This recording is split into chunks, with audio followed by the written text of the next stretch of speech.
What's going on, guys? Welcome back to the big episode 10 of the Sitting Ducks Gaming Podcast with our special guest, Cody. Also known as the ClassicNative, leader of the infamous sex cult. God damn, I knew it was going there. I knew it was going there. So they say. The grinder of all things, man. Always grinding away on Twitch. All of his social medias will be in the description below, as always. Thank you. So make sure to go show him some love and support over at Twitch, YouTube, Instagram, Twitter. Everything will be in the description. We will all greatly appreciate that. Let's see. Another thing. Cyborg just had a birthday yesterday. Did indeed. Big June. 35. Yeah, boy. Yeah. Never looked better. Close enough. 27 though. You know, almost to 30. Working my way. Nice. Yeah, man. Everybody wish him a happy birthday in the comments section. Yep. Man, we had a late one last night, just playing games. Yeah, man. It's a good time. Had to stay out late for my birthday. You know. Yeah. Just two losers playing video games. Yeah, boy. That's what 27's all about, man. Well, shit, I'll be coming up in 2 weeks. Mine's on the 18th, so I'm right around the corner. Damn. What you gonna be? 13? 21. Yeah. 13. Actually, 15, sir. All right, yeah. With that There we go. mustache, that's Yeah. believable. 21, right, Brian? 22. 22, okay. Oh shit. Oh, well, I'm surprised those Coke cans ain't turned to beer cans already. Maybe He's one too day, dedicated. man. Yeah, I'm too dedicated, man. I don't want to give them up. I'm addicted. I'm Addicted to addicted. Coke. Let's see. Yeah. That's a I wouldn't weird be yelling that. I transition. wouldn't be yelling that. I'm addicted to Coke. His dad's gonna buzz in the room. Oh, what'd you say? FBI just starts fucking blowing through my window. We got him, boys.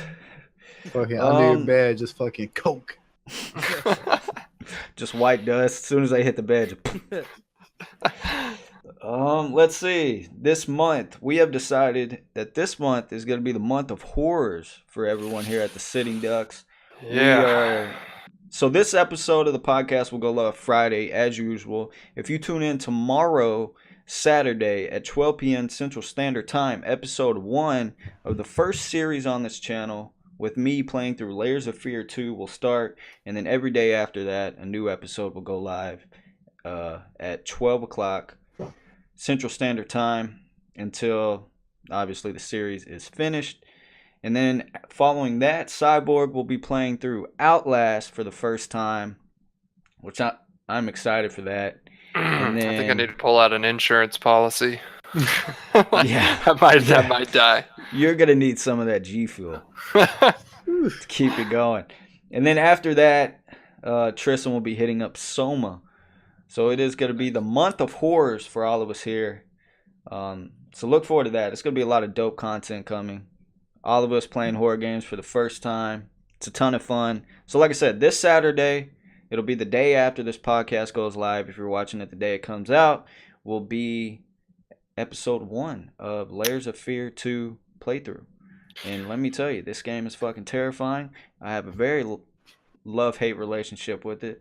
But all in all, it's a phenomenal game, and I highly recommend y'all go check it out. You ever want to see Pitbullkid cry like a bitch? This is your chance. Oh, Yeah, this will be it. If you have a 3-year-old daughter, I scream fucking louder than she does. More often. Higher pitch. Yeah. So, headphone warning, boys.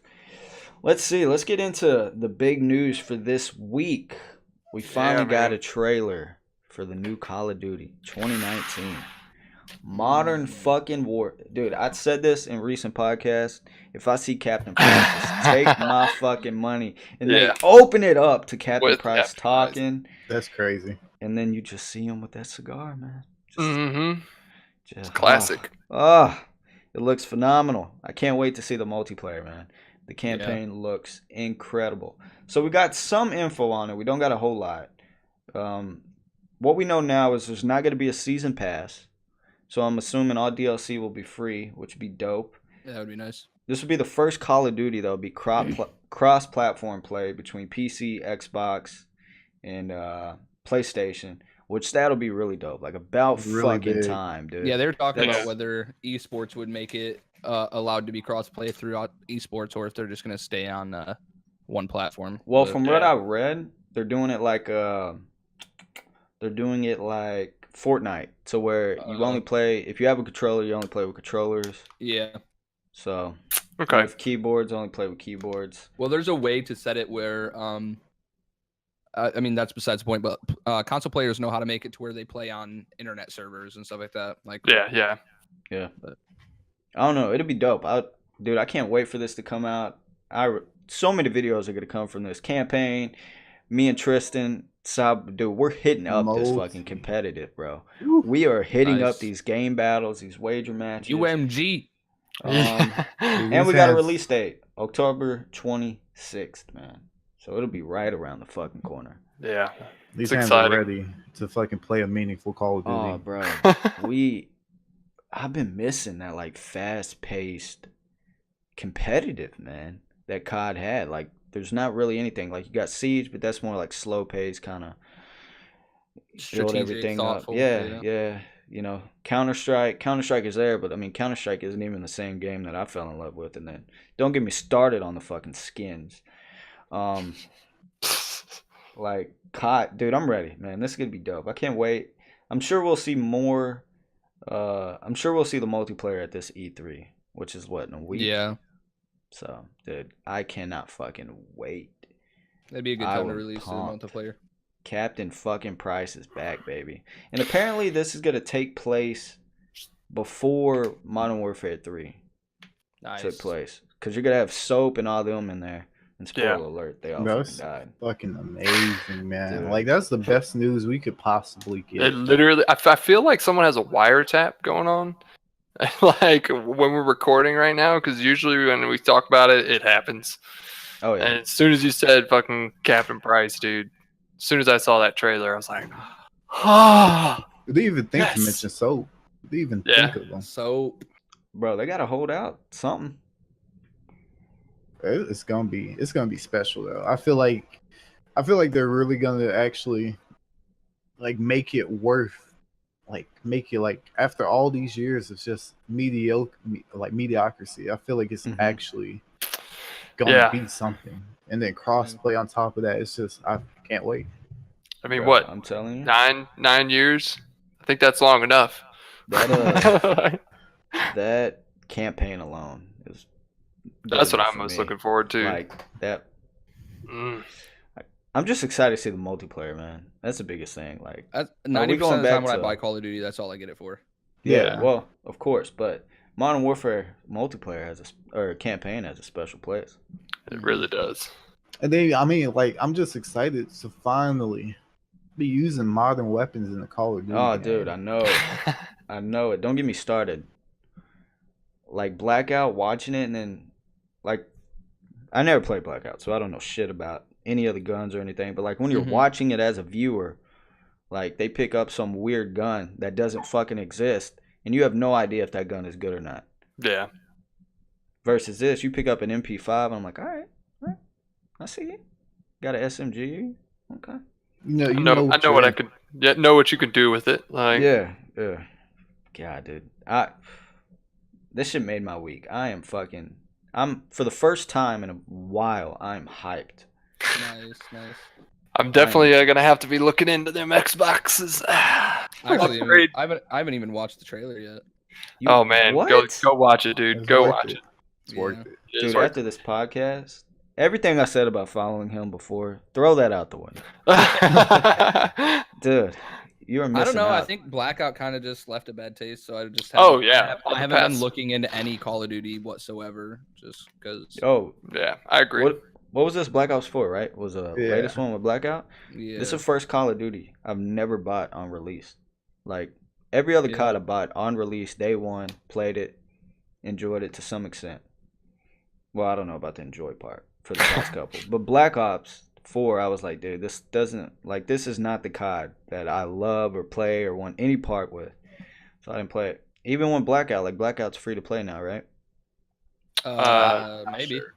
I'm not sure about that. I think it's free to play, and I still have yet to touch it. I wouldn't even give it a shot. I wouldn't doubt that it's free to play just because they need How people. shitty it is. Have they even updated anything? Like the map's the same and everything, right? They brought No out a new new rounds? map. Oh, they brought a new map? Blackout? Yeah, there's an Alcatraz map now, and the Oh concept, yeah, okay. the concept of it's different too. So like, it's an Alcatraz map that when you spawn in, I guess I think your team gets a total of 4 lives. So technically, everybody could die and be killed a whole time, and you like fall out of the sky again. Or but it's not just like, say Brian dies, respawns, and dies again. That uses up 2 lives. Yeah, So everybody yeah. shares it as a Okay. team. But it's because the map is extremely small. Yeah. So imagine a BR map the size of just Nuketown, pretty much. Oh wow. Or well, I'm a little bit bigger. I mean, it's got a really big building in the middle, but that's essentially the new map. How many players? Do you know? I don't remember. No, I don't know. Sounds like I don't know. Sounds like a dope game mode, but It's strange though because I mean, I'm probably the sole one that has Black Ops 4 and kind of plays it. And I don't know. I've never like ran across that map. Maybe it's like a different whole game mode. Maybe that's why I've just never looked for it. But Yeah. Yeah. It doesn't resonate for me in any way. Like, I just stay away from all of those. yeah, I don't think I would have played it. But I mean, it's dope that they got it. I think Blackout was a soul saving grace for this one Call of Duty, Black Ops 4, because I don't think anybody really touched the multiplayer.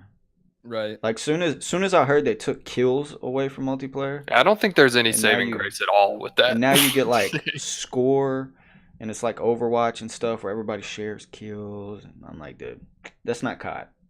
Yeah, The whole it's- point for me in COD is a kill whore and shit on your face. Yeah, And then at the like, end, yeah. I want you to see what I done to you. And then What? you gotta do the whole med kits and stuff. Like, Yeah, it's annoying. The whole little self heal, and then you have assist count as kills. Like every assist counts as a kill, so you Yeah. really have like skewed numbers at yeah, the end of the game. But Now, like you said, Brian, it is kind of like Overwatch. It's too much like Overwatch. So there's just so Yes. much to it. Like you have ultimate abilities and the Yeah. healing and stuff like that. It's just like, why? That's not Call of Duty. It's not No. Call of Kill Duty. streaks, grenades, and weapons. That's and, it. and if you happen to throw a nuke in there, I mean, cool. Right, yeah. at least you're working for a fucking nuke. These specialists you just Right, get right, over right. time. It should, yeah. I don't know. I hope this Modern Warfare brings it back to the roots, and we get just the fast paced, modern day, no specialists, none of that bullshit. No, It's just gun on I don't gun. think I'll they give you a would risk second. that. And it I better don't have think they some would risk dope it. ass kill streaks. Better not be like a Ghost or any of those with those fucking shitty. No, ass kill yeah. streaks. Those awful I ones. want chopper. I don't even gunner, want like the AC-30. support kill streaks that they used to do. I don't even like that. Like Right. just do regular old classic kill streaks again. Yeah. No. I remember me- the support. Yeah. The different styles they did. Give me a 3, 7, and a 12, and I'll be happy. Like, I'm okay with the support, just because.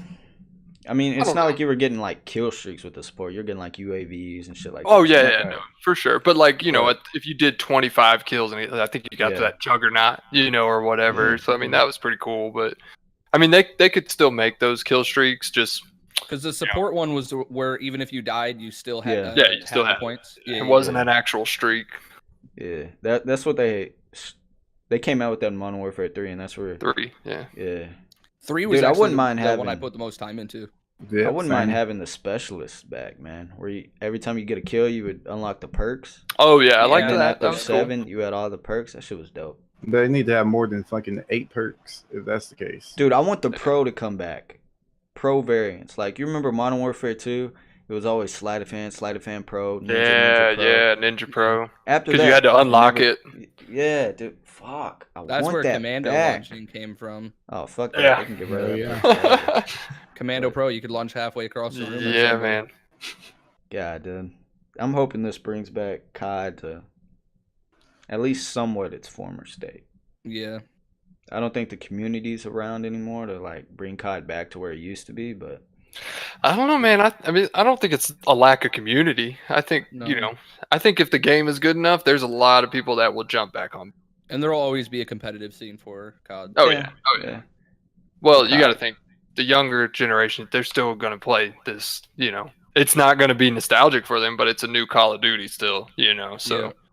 I don't know, man. I think the younger generation's on this fucking Battle Royale, Fortnite. They're gonna hop on. Give it a They'll minute. still- They'll be they'll off. still buy I the think game. it's us. I think it's our age people that are like really. Oh, we'll be the getting- bulk of it for sure. Yeah, but there'll still be the fact that it's a new Call of It's a- Duty. Like, it's yeah, still the new yeah. shooter game. Yeah. Yeah, but you got all these kids that grew up on Jetpack COD, and then they're gonna get a real COD. Jetpack And God. they're gonna be like, "What is this shit, man?" Why do Man, I have to I'm run just- around and I'm get just kill fucking- streaks? Just shit on, dude. I don't think it'll be that bad. They'll pick up the game. Oh, I mean, it's gotta be game- bad when they get in a lobby with. with Me. the wrong people. Oh, bro. Calm down, bud. Dude, I am fucking hyped, man. I'm ready to get like some fucking game battles matches, get the competitive scene going. If it's a That'll be good dope. one. Yeah. Some Yeah, pub stomping. It'll be a dope one, man. I'm excited. Which that kind of leads into Battalion. That I was telling you guys earlier. That shit feels like it. I definitely think we should get on some of that before. Oh yeah. So, for those of you Got that it don't already. know, Battalion 1944, right? 1944. Yeah. It's been out a while now, but when it first came out, it was fucking a mess. It wasn't that Yeah. great of a game. It just came out with the big update. A lot of people have been playing it, so me and Cyborg were like, the hell with it. We decided to give it a shot. And dude, it is fucking incredible. It gives it's us fun. like that old COD 2. It World really at feels like War, that. Like fast paced. They have like an arcade mode, which has like your conquest, capture the flag, team death. Yeah. And then they have their competitive mode, which is basically search. It's a mix between like search and destroy and Some sort like of CS:GO. objective. It's a mix between like CS:GO and COD, because Nice. you get like these tokens and you use those tokens to buy weapons and equipment and stuff, and it all around, dude. It's a phenomenal game. Snipers are fucking crazy, just like in COD. I think it's like hip up. It's a one shot kill, Yeah. and you can fucking quick scope Shroud, like a I think Shroud motherfucker. Shroud's been streaming it a lot, and he even said it was a really good perspective on what the shooting game should be like and stuff. Oh yeah, for sure. Oh, dude, I think it's incredible, man. Doctor The roasted maps- him on Twitter, but about saying it, but I don't know, man. It definitely feels like you said, that old school feeling COD. I mean, the way I grew up on shooters is the way it feels. Well, the performance is incredible. The movement's fucking phenomenal. They Yeah. got a decent variety of weapons. There's not a whole lot. It just keeps it simple. You have a sniper with a scope or without a scope. Then you have a couple SMGs, couple rifles, and then Yeah. like your semis and pistols. And one shotgun. Yeah. And then you have a grenade and smokes. And that's it. It's simple. No attachments, none of that shit. It's just simple. nice. Some guns do like one shot to the head and you're fucking gone. Like, dude, all around the game's fucking phenomenal. If y'all have not played it and y'all miss like that COD style gameplay, y'all have to check this shit out. I think it's Yeah. only like $15 too. Right now it's 15. Every Not bad. fucking penny, man. That shit is fun. And it's good to like. I mean, I know we were just talking shit last podcast about, I want more gun variants and this and that, but like for the way that game plays, you don't even need anything else. Like, Yeah, no. just hop into whatever gun makes you feel comfortable and just fucking start mowing people down. Well, there's some Nice. games. Well, this game, like you can tell, it's like tailored for that competitive edge. And I Yeah, think if you're going for competitive, less is more. yeah, for Yeah. sure. Especially like when you have to buy shit and things like that. Like, it's Yeah. fucking, it's incredible, man. I recommend it. We haven't played a whole lot, but we probably played 3 or 4 hours of it, and it was fucking, we were having a blast. They have a sniper Nice. only mode, right? Well, rifle only mode right now. It's a limited time mode, and we're going in there free for all lobbies of like 20 people just sniping. And it's Yeah, fucking, free for all sniping. It's crazy. That's it cool. is. There you go. And they Is throw it- bots in the game, and It's PC only, right? On Steam. I believe so. I believe Yeah, it yeah. is on Steam. I don't know if it's on console. Okay. I think it's only PC Oh, only though. I think I saw somewhere it was on console, but Well, I'd- if it's I'd on have to double console, check y'all should that. definitely Somebody pick it out. commented down below if it's on console. Yeah. Let us know. let us know Yeah, for yeah. sure. I definitely, you know me. I'm a console player at heart. PC is always gonna be foreign to me, but I will. Mm. I'll play it. Oh, you say that now. What do you mean? Give it a couple years, you'll be like me. I don't even touch my Xbox anymore. Nah, man, It's that PC controller only. in my hand is just. Controller in my hand. Well, you can plug one into that PC. I ain't gonna Yeah, do that. yeah. I Then ain't you'd be gonna at a do that. I disadvantage. ain't gonna do that. And then you're You gonna know- be at a disadvantage for sure. Speaking of that, Razer partnered with Xbox and they're coming out with the Xbox controller and mouse. Nice. Oh, really? Like Yeah. a mouse made for the Xbox? Mouse and keyboard made for Xbox. Nice. Wow. Fucking Razer. Leave it up to them. Never have to use a Interesting. controller again, boy. Take these PC skills right over to that console. I Just don't flex know, on dog. everybody. Take off that aim assist over there on the Xbox. It's gonna get rough. Yeah, I think as soon as you plug a keyboard and mouse into the Xbox, it takes away from aim assist. I don't give a fuck. Turns it off. These are my aim assists right here. Dude, could you imagine PUBG if we had a keyboard and mouse playing against all them console plebs that couldn't aim worth a fuck? Well, I mean, PUBG's like people either understand that recoil on there or you don't. Dude, people just can't aim in that game, period. The gunfights last like so much longer than they would ever last on PC. On console? Is that what you're saying? Yeah. PUBG. Me and Triston, you haven't played PUBG PC, have you? No, I don't have it. So, I played PUBG when it first released on early access on PC. Loved it. Played like 300 hours of it within the first month, maybe, and then got burnt out. Super burnt out. And then some time passed. I would play like on and off. But then it came out on PC or on Xbox, and I replayed it on Xbox, and dude, that felt so much. Like, I love it on Xbox so much better than I think I'll ever love it on PC. Like, the gunfights are so. What's up? Are you playing on an Xbox One X or just like a regular Xbox One? Nah, just regular Xbox. The day one. I got the day one edition one. It's actually because like how much a lot of people say that the processor in the One X makes PUBG on console so much better. Oh, I can believe it. Yeah. Like, there's definitely issues with the console version of PUBG. Yeah. But to me, like the gunfights are so much better. Like you have gods on the PC. Like, you have shrouds on PC where you're just running and they just fucking like flick on you with that sniper and you're gone. Versus you don't really have that on Xbox. Right. So like the gunfights are a little bit more intense and they last a little bit longer.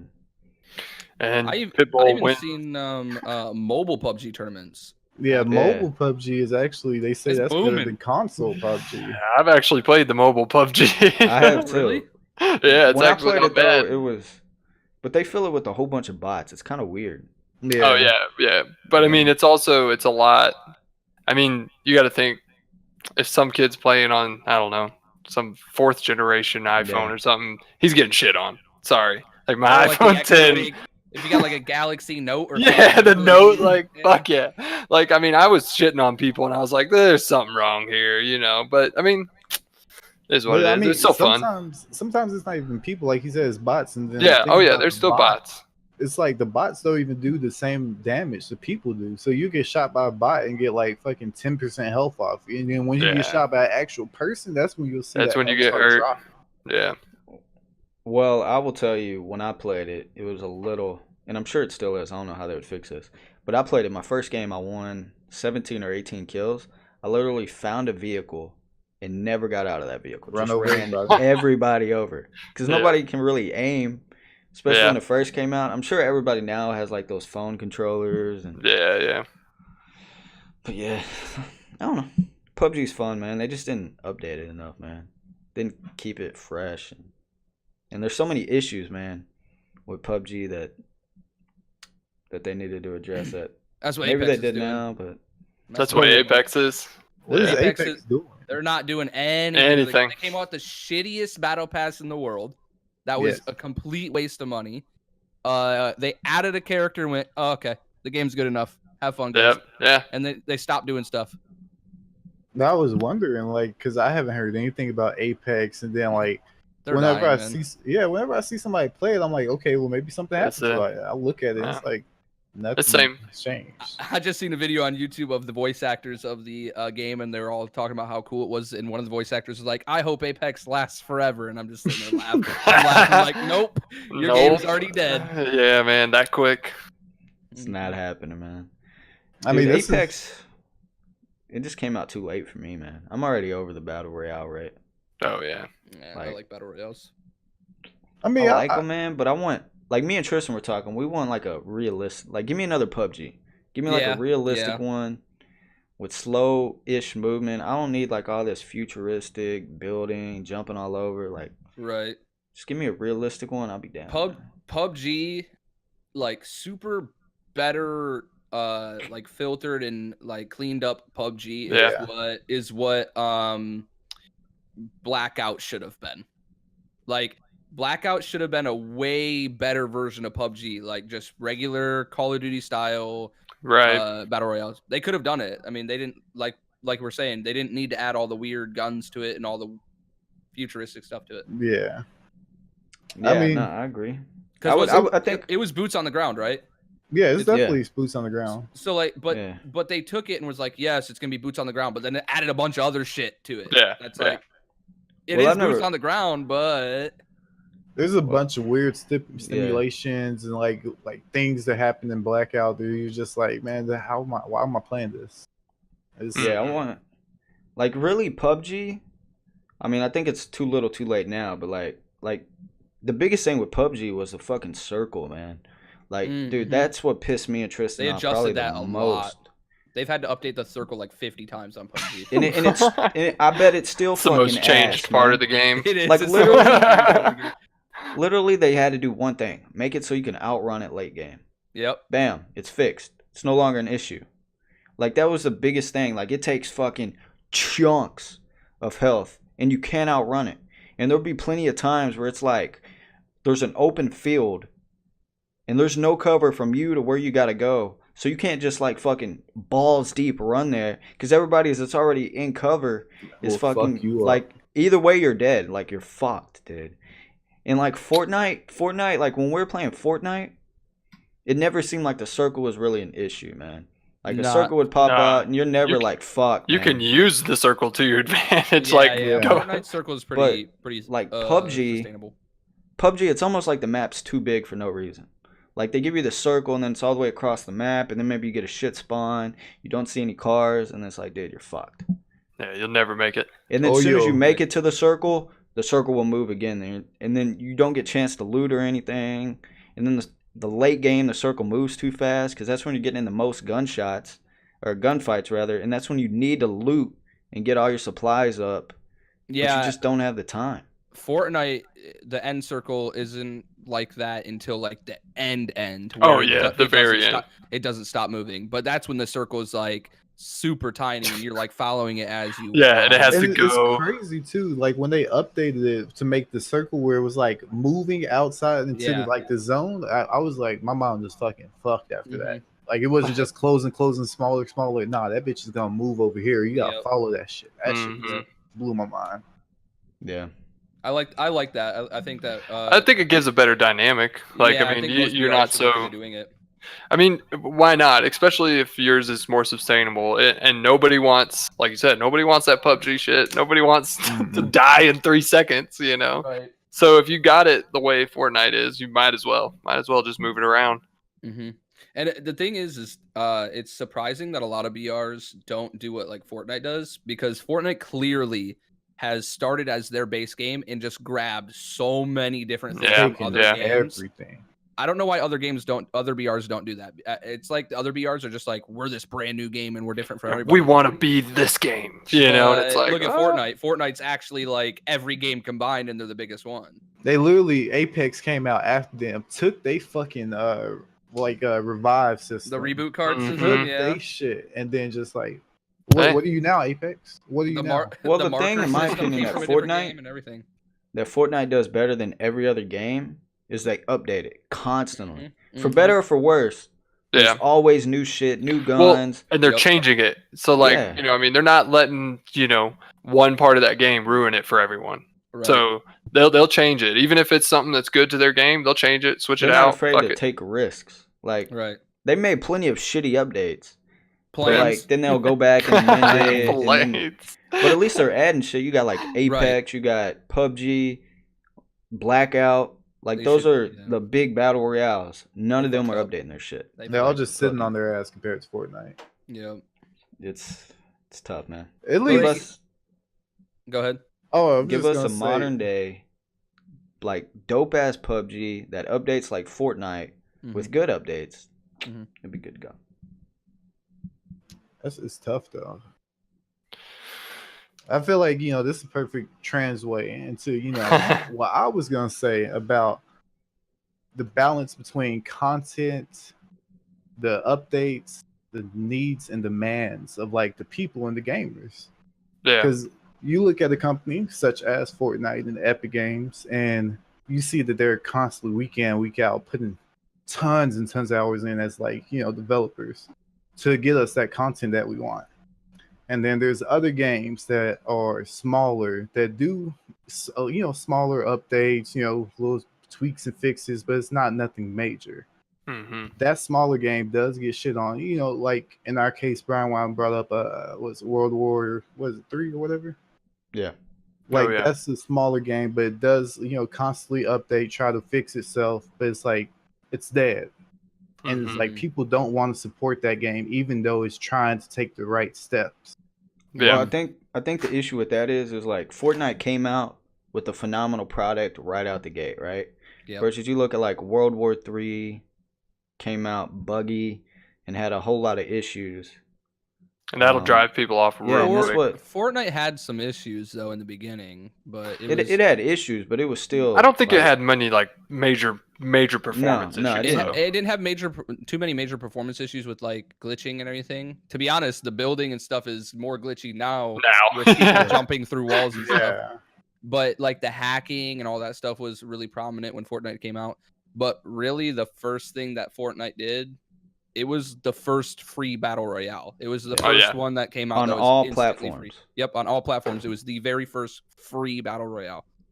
But I just want to talk about like it is like games in general that like update and that don't get the attention or like early access games.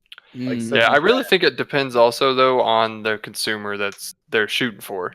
Because I mean, if you're talking about people like us, I mean, we're looking back at games that we haven't played in 2-3 months, and we're like, oh shit, like here's an update coming out, here's what they're changing, here's what we were looking for, and that could just get us back into it. Well, I but there's think a lot of people that are just now. Well, It's that instant gratification of. Yeah, I it's think just the needs and wants of people. I think the issue is now, like, especially now we're in a world of like where streamers almost like dictate what games are going to be popular. So like most streamers don't go back. Like it's very rare. Like right now, Battalion came out with a big update, and now people are going back and playing it, and it's gaining some traction. But you look at like World War 3 or any of these games, like they need something right off the bat.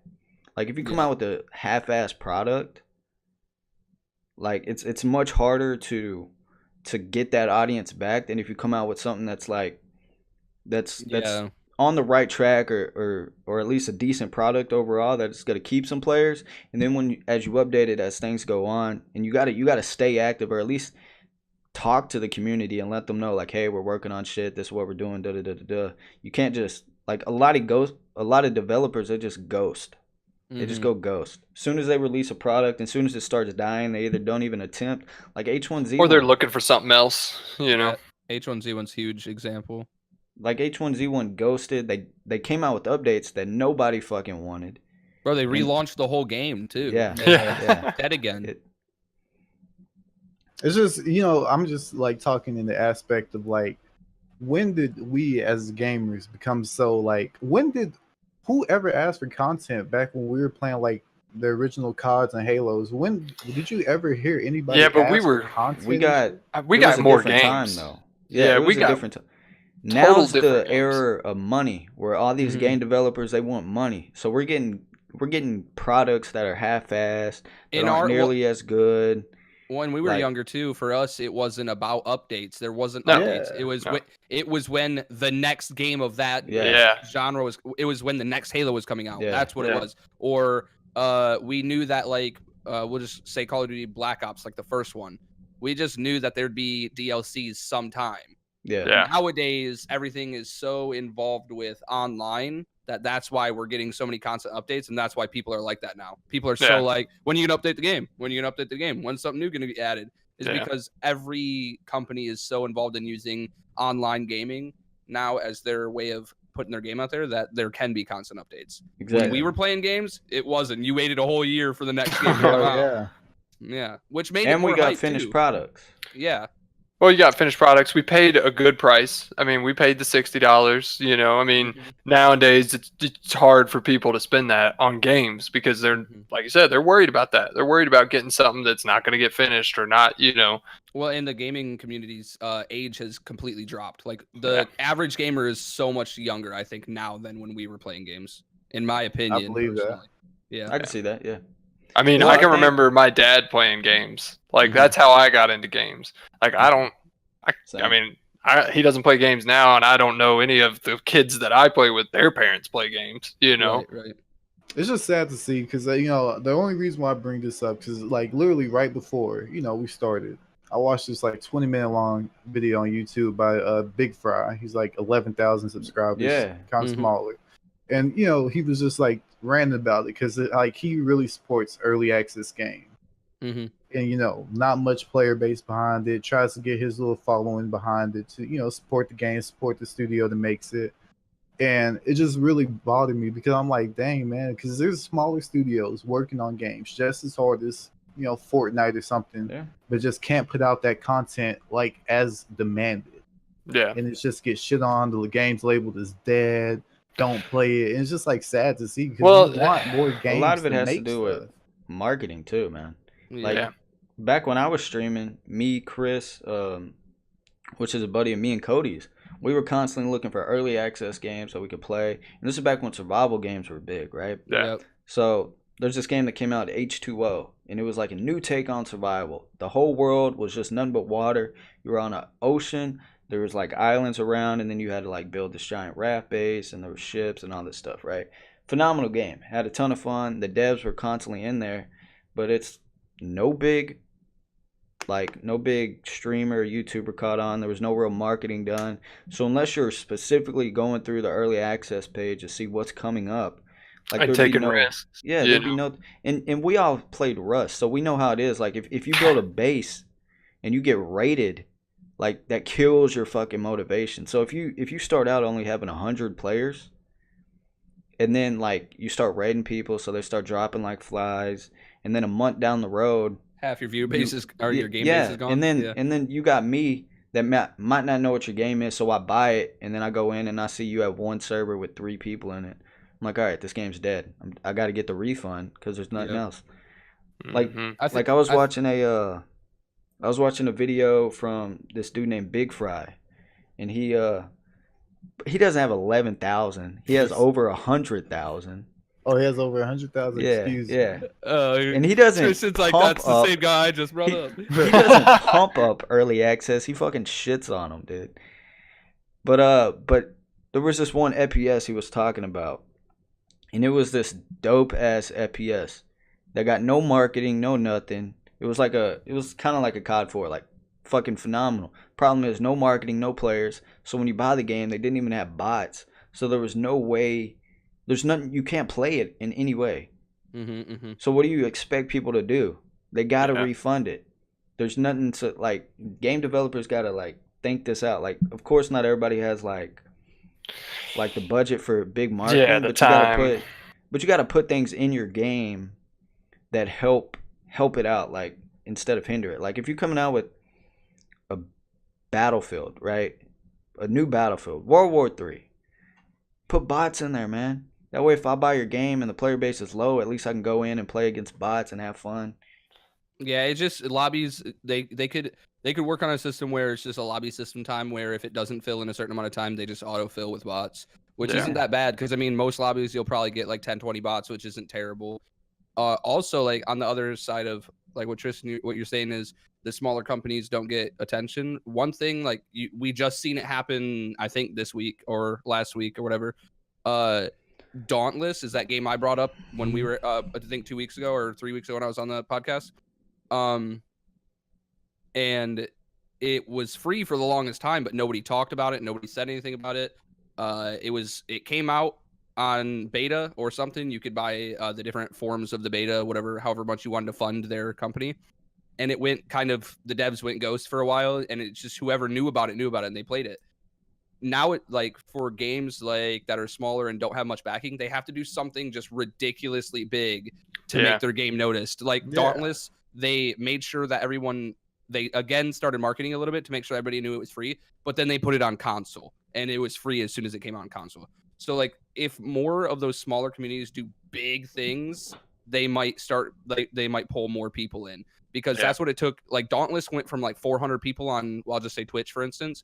They went for an average of 400 viewers to over 10K average now. So well, Dauntless was in beta, right? And then they just had their full release on all released platforms. it, yeah. And they full released it on all platforms. Epic is a real reason because Epic marketed the fuck out of that game. Epic Launcher, and right now that's the move to make is put your game on Epic Launcher because everybody sees it. You don't have to do that hard work.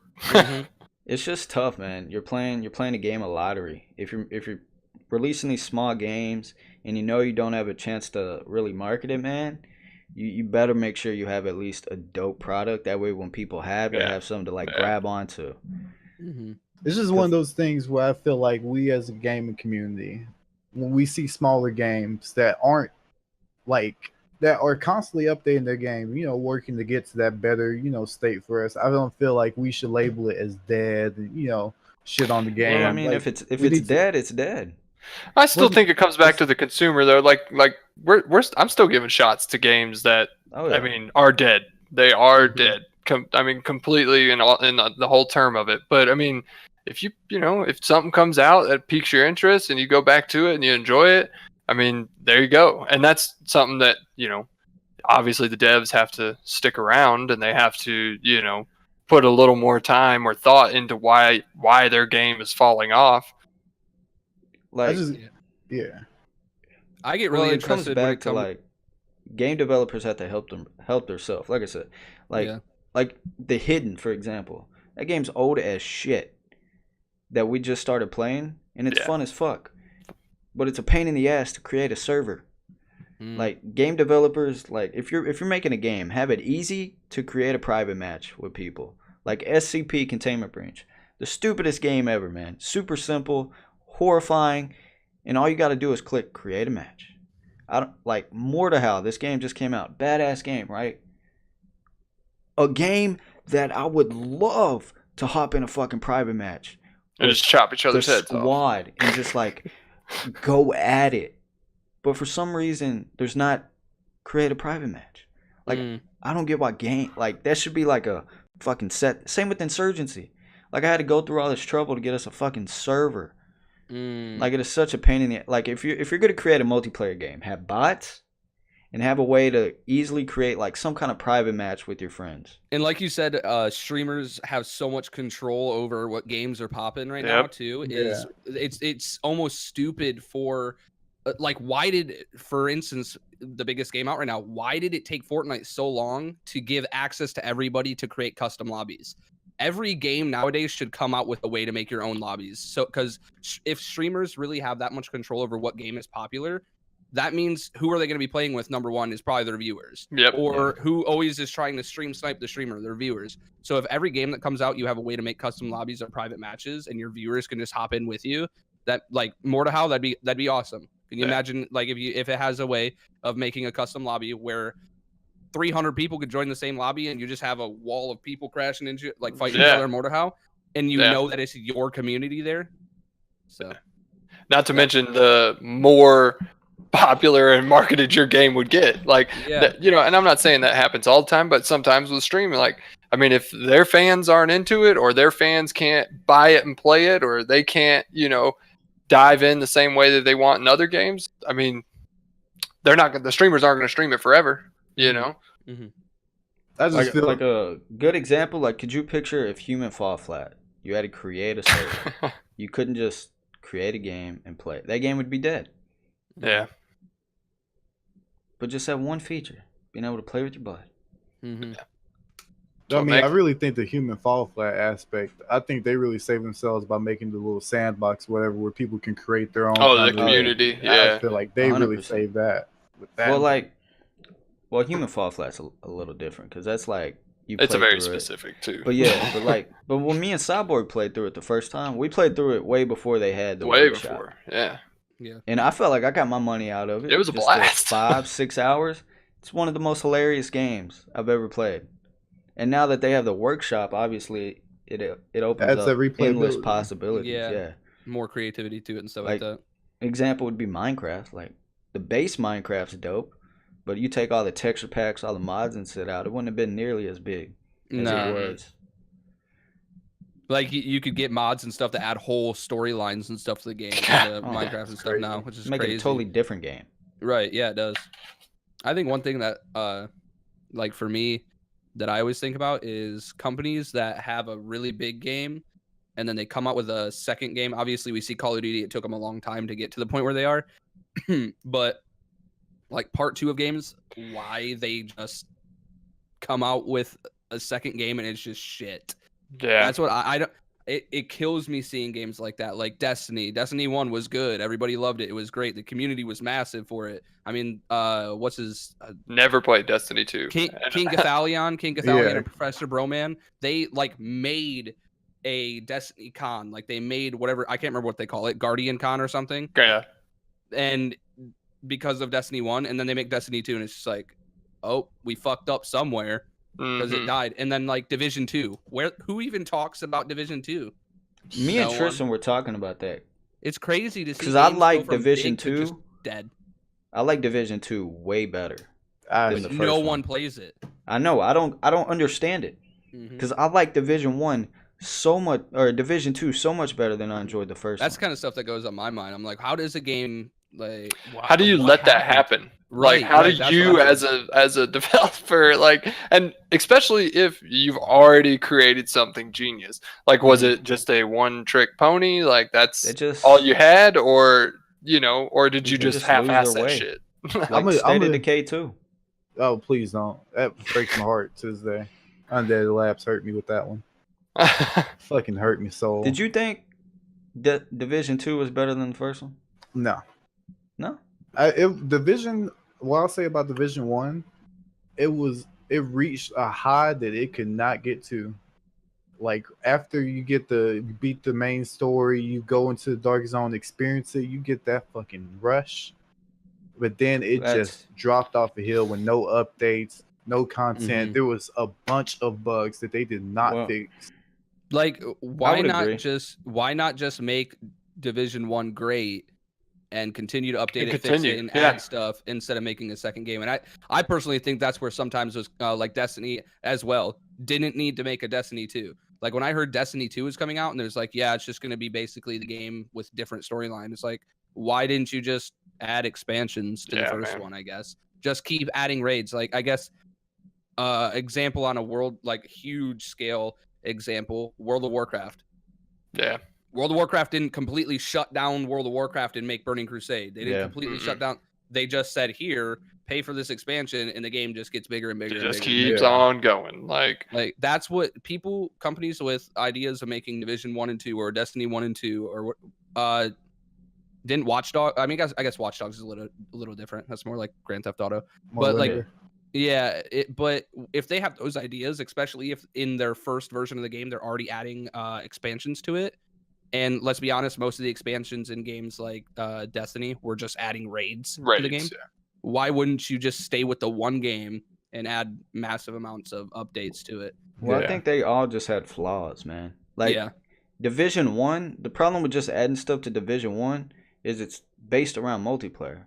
So like if like me, I'm so far behind in that game, like I will never go back and like let's say Division 2 never came out, Division 1 was still there. Like dude, I'm so far behind. Like I have no interest in trying to catch back up. And then if you just keep adding shit, but Brian, better and better gear. If you played Division 1 and you actually did make it to the end game, like the end game where it is now, you're basically playing Division 2 because it's not different from the end game of Division 1. You feel me? the thing with that mindset too is just like I pointed out, World of Warcraft, and no one would play World of Warcraft if they had that mindset of why should I jump on World of Warcraft when there's already hundreds of millions of But players it's who not already competitive. maxed out. World of Warcraft? Oh shoot! Like That's the super main competitive. focus of There's World a of huge PvP competitive field no, with I World think of there Warcraft. is too, but that's not like the main focus of the game. No, Right? I think No, what but- no. But what you're wrong is the DLCs each time came out with that. Like they had competitive new PvP Yeah. come out. Like there's a different style of competitive PvP than you might be thinking about. But in every single expansion pack, there was always new, MMO content, of course, like, always new levels and worlds and dungeons. But no matter what, there was always new PvP. There was always just, just anything that would bring it all together. And what you were saying with it, Cody, is it allows them to, 15 years, however long it's been, to come back with a WoW classic that's got more hype than games that are coming out that are brand new. Right, because instead of making new games, they expanded the main game. Expanded, and then came back and said, "Hey, you remember how great how this cool was? The first one was? Like, like the first expansion." And I think what Division could have done too is Division 1 was, I can't think of anything else. Wasn't it the first shooter MMO essentially? It was essentially the first.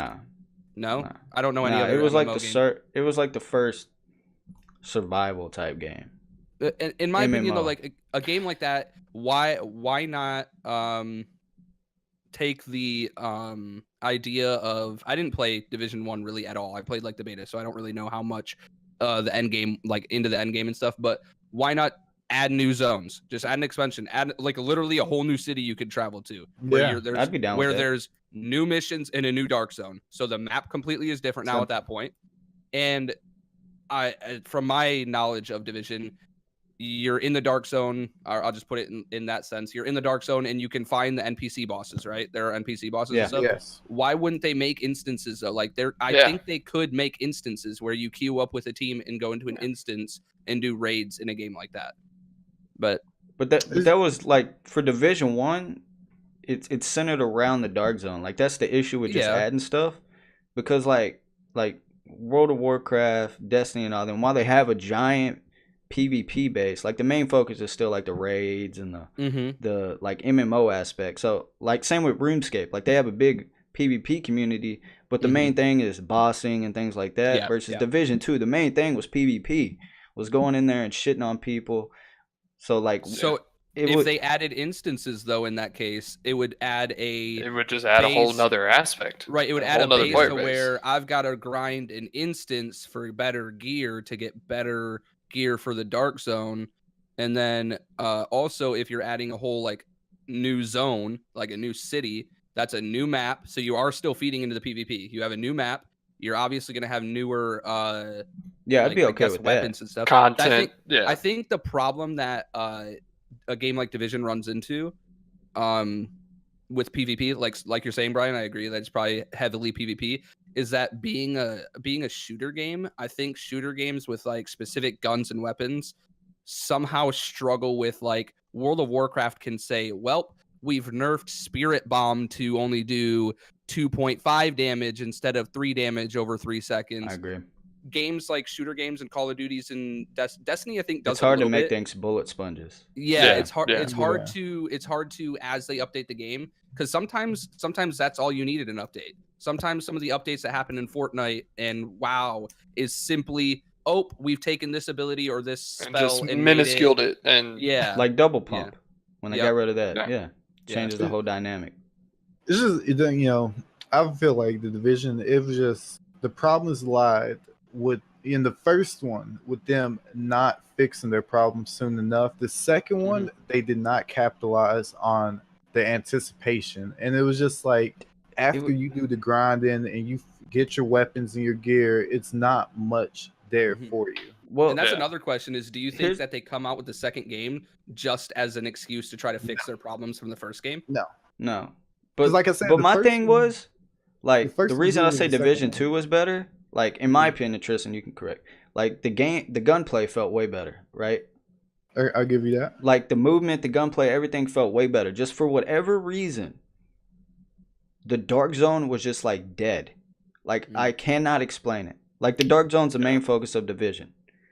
For whatever reason, when you went in the Dark Zone in this new one, like it was just dead. And then people didn't have like that same like dog eat dog mentality. Like you went in the Division 1 Dark Zone, like you're getting in gunfights.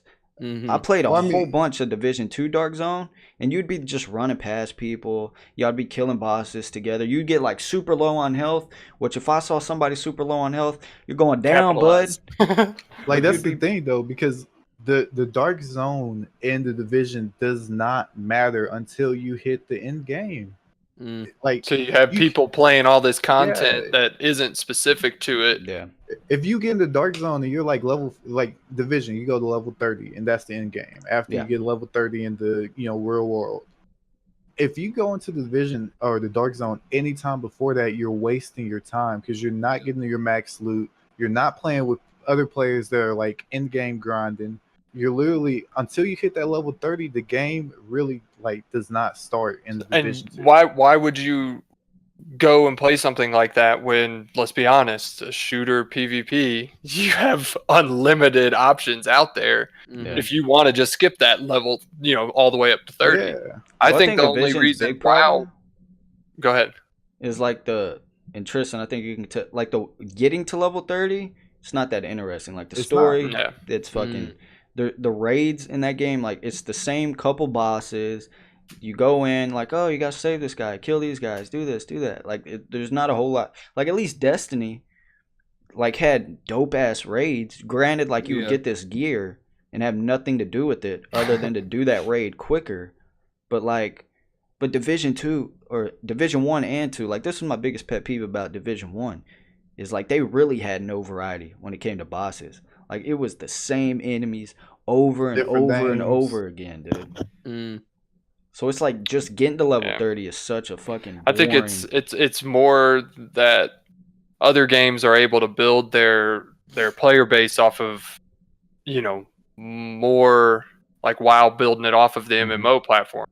I mean, they have a huge PvP community, and in their original games, I think they only you had to get all the way to 65 just like that. But they weren't focusing on that. It wasn't like, that was a big part of their game. You had to get all the way up there. And now after that, it was like, oh shit, like maybe we, have something here to add on to our game. But I think Division, it just had that as its centerpiece. And then you were like, oh shit, to get there, I got to do all this other stuff. Yeah, that's why I want to ask. Like in WoW, like you say, you got to get to level 65. But were you ever in your mind, like when you buy the game, okay, I got to get to level 65, then I can play?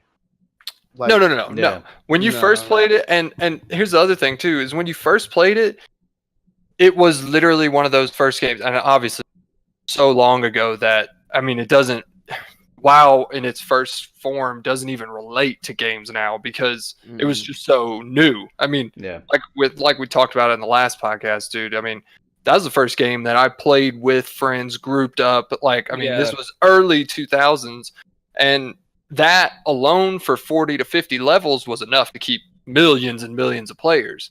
So, I mean, they had a different, they had a different path to get there. So, what was interesting about WoW too is they allowed, like, in Division, because that's the reason that one is a bigger example. You can't just start the game and go straight into the Dark Zone, can you? No, you gotta do a mission first, probably around level 5 or something. Maybe then you can go. I mean, you could put in maybe an hour and a half, and you could be in the Dark Zone if you want to. And now, once I'm in the Dark Zone at that level, am I screwed unless I go do all the main missions outside of the Dark Zone? Or no, so how it works. So like you would go in the Dark Zone against other people around your level. So they have like level cutoffs. So it might be like level 5 to 7. Y'all are in the Dark Zone together. So everybody just has the same shit gear if you do that, though. Yeah, and then say like you get that level 5 to 7 gear, you take it out and you're using it for like another hour in the real world, then it becomes useless. Because you level once up you hit and level 8, it becomes. See, like in WoW, they allowed it to where like I can log into WoW and I can actually go into a PvP server and level as PvP is going on. All at the same time. Like, see, that's another thing. You can go through the story and be killing people all in one session. So like not just the competitive PvP, because that's more where I was saying with the That's more like arena certain level and arenas and instances, just kind of like that. And which they come out with different seasons and stuff. right, which now I mean you can do it at level 10. So like they've fixed it for that reason. But I mean, you could literally play on PvP server, log in, and your whole beginning area could be just getting demolished by fucking people. And I mean, that also comes back that they had hundreds of servers, hundreds and hundreds of servers at the very beginning. So could it be the reason WoW, RuneScape, these games are so successful and things like Division, Destiny aren't, is the community? Because like Destiny, there's not really any player interaction. Like you do a couple dance moves, you're on your way. Like there's no way to interact with people. There's no way to like trade gear or do anything like that. Same with Division. There's no player interaction. You play with 4 people. And let's be honest, when there's you no first started in-game RuneScape, chat really, unless you're running through the dark zone. But let's be honest, not that many people on console, which is where the main part of these games are take place on console. Like nobody on console really uses a mic. Right. Everybody's in party cares chat. enough to talk to each other. Yeah. So there's no like sense of community versus WoW. Massive community. Everybody's talking to each other. You're getting these big guilds. You build like families. You know. Yep. Same with RuneScape. There's a giant community. You're constantly talking, interacting with people. That's what these games have. When you think of it in the raid aspect, like what you're saying too is WoW, RuneScape, some of the other ones, Destiny and Division, you queue up with like 4 or 5 people. WoW, RuneScape and stuff, you've got 40 or 50 people that can go into one raid. You can have a lot more people with you. Not to mention, while you're sitting there waiting to go with those 40 or 50 people, you're at a trading post that has, hundreds of other people flying down into it and doing all. And that obviously it's hard to compare those kinds of things, especially with WoW and RuneScape. I mean, there was so much more to those games. I mean, there was just content out the ass in those games. Well, that's what I mean. I feel like, but you think like, why can't they do that with Division? I feel like it's almost a disjustice to call Division and Destiny and I feel like, dude, there's just not enough content. They try to make like a story-driven game. That's the issue. Why did they call it an MMO? Yeah, because like, what's Division? Let's say 30 hours to get level 30. That's being extremely generous, by the way. Yeah. 30 hours, right? Good luck doing fucking anything in 30 hours in WoW, RuneScape, any like true MMO. Like I don't even know. To get maxed on RuneScape, it takes 2,000 to 4,000 hours. Yeah. And that's if you're like grinding. Never sleeping. That's if you're trying to purposely max out. Just that's what your goal is. Like, but the question leaves you is why is Destiny and Division and stuff not doing that though? Why are they just making this game and like, I don't know if they can choosing? I feel like Destiny could, but like so Division doesn't know what the fuck it wants to do. Like, that's why the game is basically a copy and paste of the first one. They don't really know what they want. That's huge with WoW. There was nothing like it. Period. They had no base model that they took their game off of and said, "Oh, we want to be just like this." Millions. Yeah, nobody was comparing WoW to something else. Comparing WoW, no one. So I mean, these other games. I mean, you got to think if Division fucks up their gunplay, they're gonna hear about it because there's hundreds of PvP gun games out there. I mean, so. Do y'all know the Divisions? They released in one at the end of the game. It's called the Division, the survival mode they have for it. Yeah. Picture the whole game like that. Yeah. Oh my god. Add some like, the enemies. Add more enemies on the map if you want to be tougher. But picture the whole game where you're fighting for better clothing to warm yourself, finding better guns. You're moving around, and you have to find. That would make it an actual MMO. It would mean so much more. It would definitely be better than where it's at. The problem with Destiny and Division, I feel like, in games like that, they're too linear, man. They put themselves in this box. Yeah, like, they already knew what they wanted. The thing that makes World of Warcraft and RuneScape so great is like it's not just linear, dude. Like I don't have to just fight enemies, get gear to fight other. Like, dude, if I want to go fucking fish and just hang out with my buds, I can. If I want to go just talk with my buds and do whatever I can. Destiny is just You linear. can have Look, how your many raids- characters? 10 characters? Like, Yeah, you you're don't doing even play just raids, one person. You I think you that's go where play a the whole PvP. other experience. and that's it. Destiny could do it. That's the problem. Is like I think Tristan just said Yeah. Destiny. I think could do it.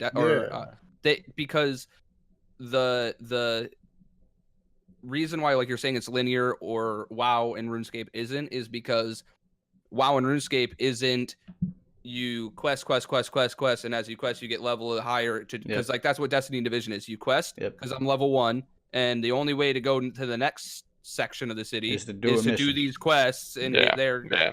Like WoW, I can stay in the first area for however many hours I want. Yeah, I might get over leveled, but then I can still choose when I want to leave. You can choose to go to a higher level area and get your ass raped. Like, you know, I mean, you can. And the reason why Destiny has the capability of doing it is because they did give you, they gave the game or like whatever they want, like patrol missions. They gave it patrol. You didn't just have to do the quests. You could go and patrol and run around. But the problem I think they have is it still almost felt like it was too linear, where you had to do the quest to get like how you say, Brian, I have to do this quest to get this gear and and the only reason I'm getting this gear is to do this faster.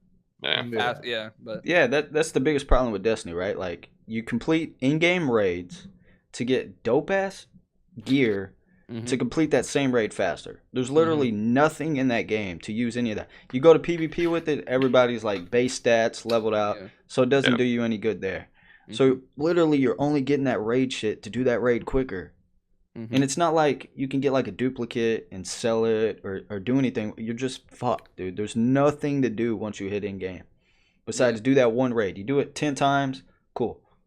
There just needs to be something that games like Destiny and Division can do instead of coming out with a brand new version of the game that they could just do to the base game that makes it to where it's just more. And another big problem with it too is, you know, back when WoW and RuneScape, they listened to their community. They listened to what the people wanted. I mean, at no point was I ever disappointed with any kind of DLC coming out because, oh, hey, we got horses. I want to fly.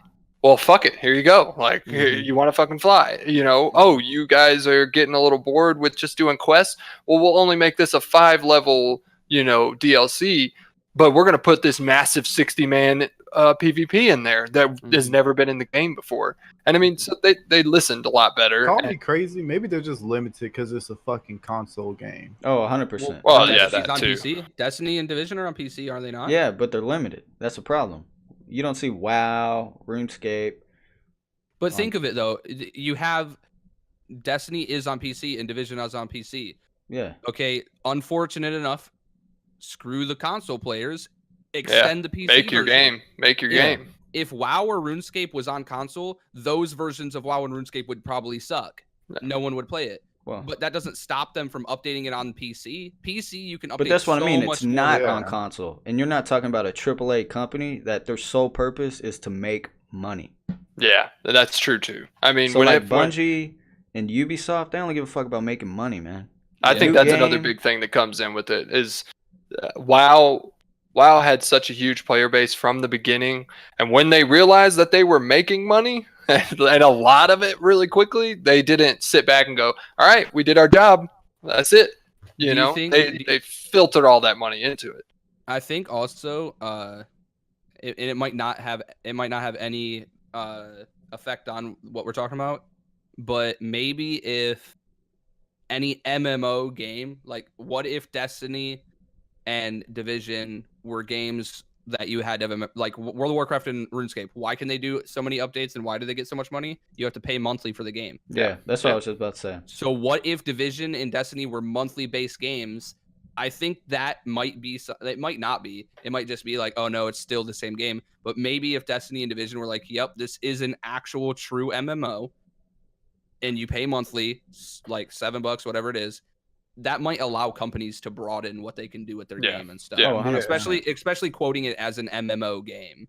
Now, I think you'd have a hard time getting people to pay monthly on a console. Yeah. That's what goes back to that console issue. I mean, whenever PC games were coming out, there were a pretty good amount that were pay to play, like pay monthly. I mean, that was a good thing.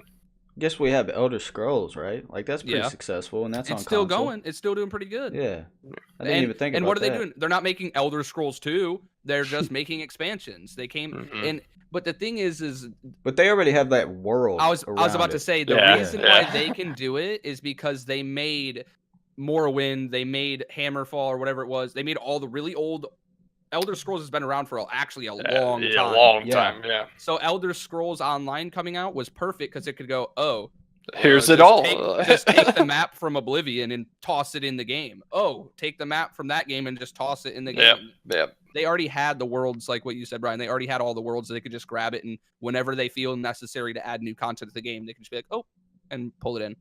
Yeah. Correct me if I'm wrong, but do y'all feel like it's hard?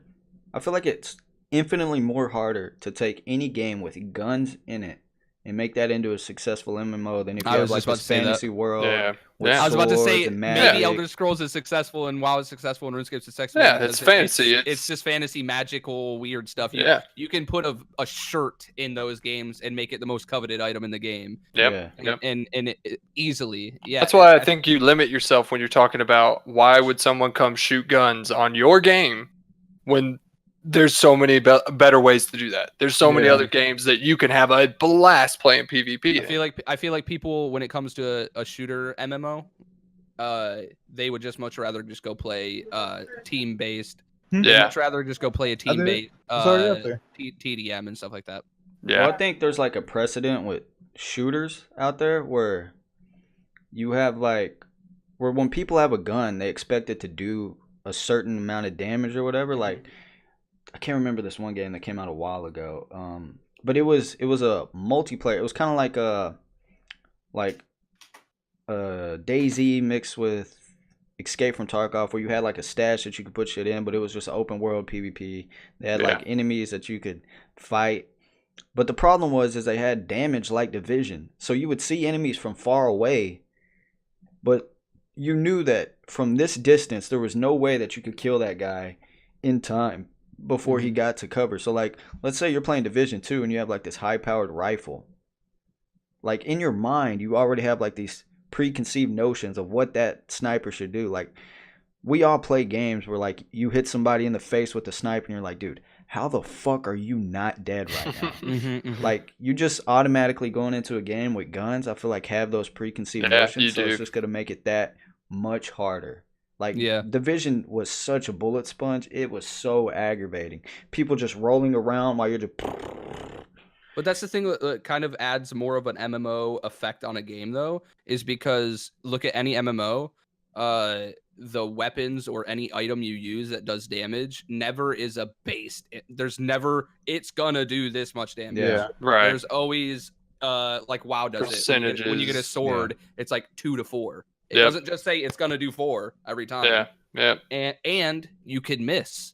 Like there's the effects of what if they dodged or something, and that's what kind of armor are they wearing that allows that's harder them to to do all that. implement. That's harder to implement into a gun MMO because there's no way the guy like, oh, you missed. Well, no, my crosshair was on him, or like you shot a guy in the body and then a miss pops up or a dodge pops up above his head. Like, that can't happen in a shooter game. It can't happen. I mean, it's just like, especially if you're like fighting like a person, right? And you got to dump 20 mags from an M4 into him. You're like, dude, are we seriously doing this right now? like it's just, it's hard to get around like that preconceived notion, I feel like, of like what bullets do, what they should do, things like I think the best looter shooter to ever do it, it's not really an MMO, but Borderlands, man, has to be the best like looter shooter to ever exist, period. But think of like that, and that's what I'm saying. Why isn't Division and Destiny like that? Borderlands, make Borderlands a huge open world map. The game would be it would be good. It'd be insane. It is. The only thing is you're limited to 4 people. Well, that's what I'm Well, what I'm saying is make it in a massive multiplayer game where this huge That'd map be of crazy. Right, because what is Borderlands? Borderlands is you run around and you do small missions for people and you look for guns and then there's a lot of that content in there. And you can stumble across those elite enemies that you might need 50 dudes to come with you and help you kill it. Borderlands could easily do it. Yeah. Well, the thing that Borderlands has that no other Destiny They have a billion fucking guns, man. Yeah, So that's easily amount of gun you variants. implement this wide open world in the Borderlands universe. You make a few tweaks to the monsters and shit to make it where not 4 people can take it, but you possibly can need more. You add some kind of market thing where I can sell my gun that you've never seen before in a million years to you. It would be one of the greatest games of all time. Because That's every another time good. you go That's to the another good point. market, You need that market. you Yep. like, dude, that's the biggest thing. Is having like a market where like that's the thing I think RuneScape is like that makes RuneScape so great to me is like a new boss comes out today, right? They have some new best in slot sword. I can either not be like, say I don't have the quest or the level or whatever, but I want that Say item. you're a fucking mage, I and can you're like, just fuck fucking- this sword. I can just fucking go and buy that sword straight from Yep. the market. Don't even have to worry about that. If and you go don't have want to fun grind with that it. boss for like the 1 in 5,000 chance to get Yeah. the item. Yeah. Or if you're fucking grinding that boss and you get that item, you're like, all right, man, I don't really need this, but I need money, and then I can put that money somewhere else in my account.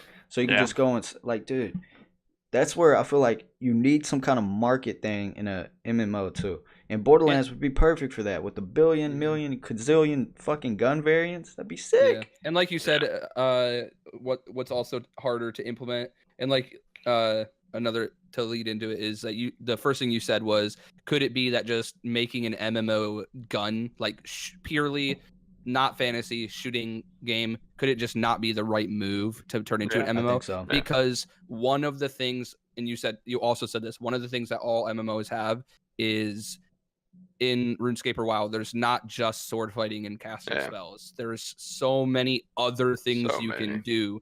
Like if you want to put it in the terms of a skill, a trait. There are so many other traits and skills you can do that count as playing the game. And in a shooting game, you can't do that. You're limited when you try to make it like realistic. Yeah. Like Division. Well, I mean, like in Division and Destiny, they're not going to add fishing to it. They're That's not what I going to. mean. Like maybe they could add blacksmithing to like crafting guns, but why? But why? So maybe it's just actually they need to really stop presenting it as a shooter MMO and just make it its base game. Well, I don't know. Yeah, I would agree with. Well, it's like even with Destiny, like when you're talking about them adding like content, man, like they add one raid and what it adds a new set of armor and a gun. And new area though, it does add new. Well, yeah, a new area, right? A new area for the raid or whatever. But it adds one set of armor and then a gun. There's no way that gun and armor has no value other than what you give to it, because there's not a community to give it value, right? Yeah, like you said, there's no player interactions. There's no trading or anything. So you have no value to that. There's not a whole lot of content there. It's not that rare. Like in reality, it doesn't take that long to get all the items. Like right? You're talking the actual MMOs where it could take you 2 seconds, or it could take you like days. You could never see it. Yeah, you could never understand it. Like the RuneScape, raids in Destiny, you're probably gonna get it. Like I don't know how WoW is, but like RuneScape, say they release a new boss with a new sword. That sword could literally be a 1 in 5,000 chance to drop. So you could literally get that on your first kill, or you might not see it for 30,000 kills. Yep. Yeah. Versus I mean, Destiny, you could also think about the fact that the value of that item.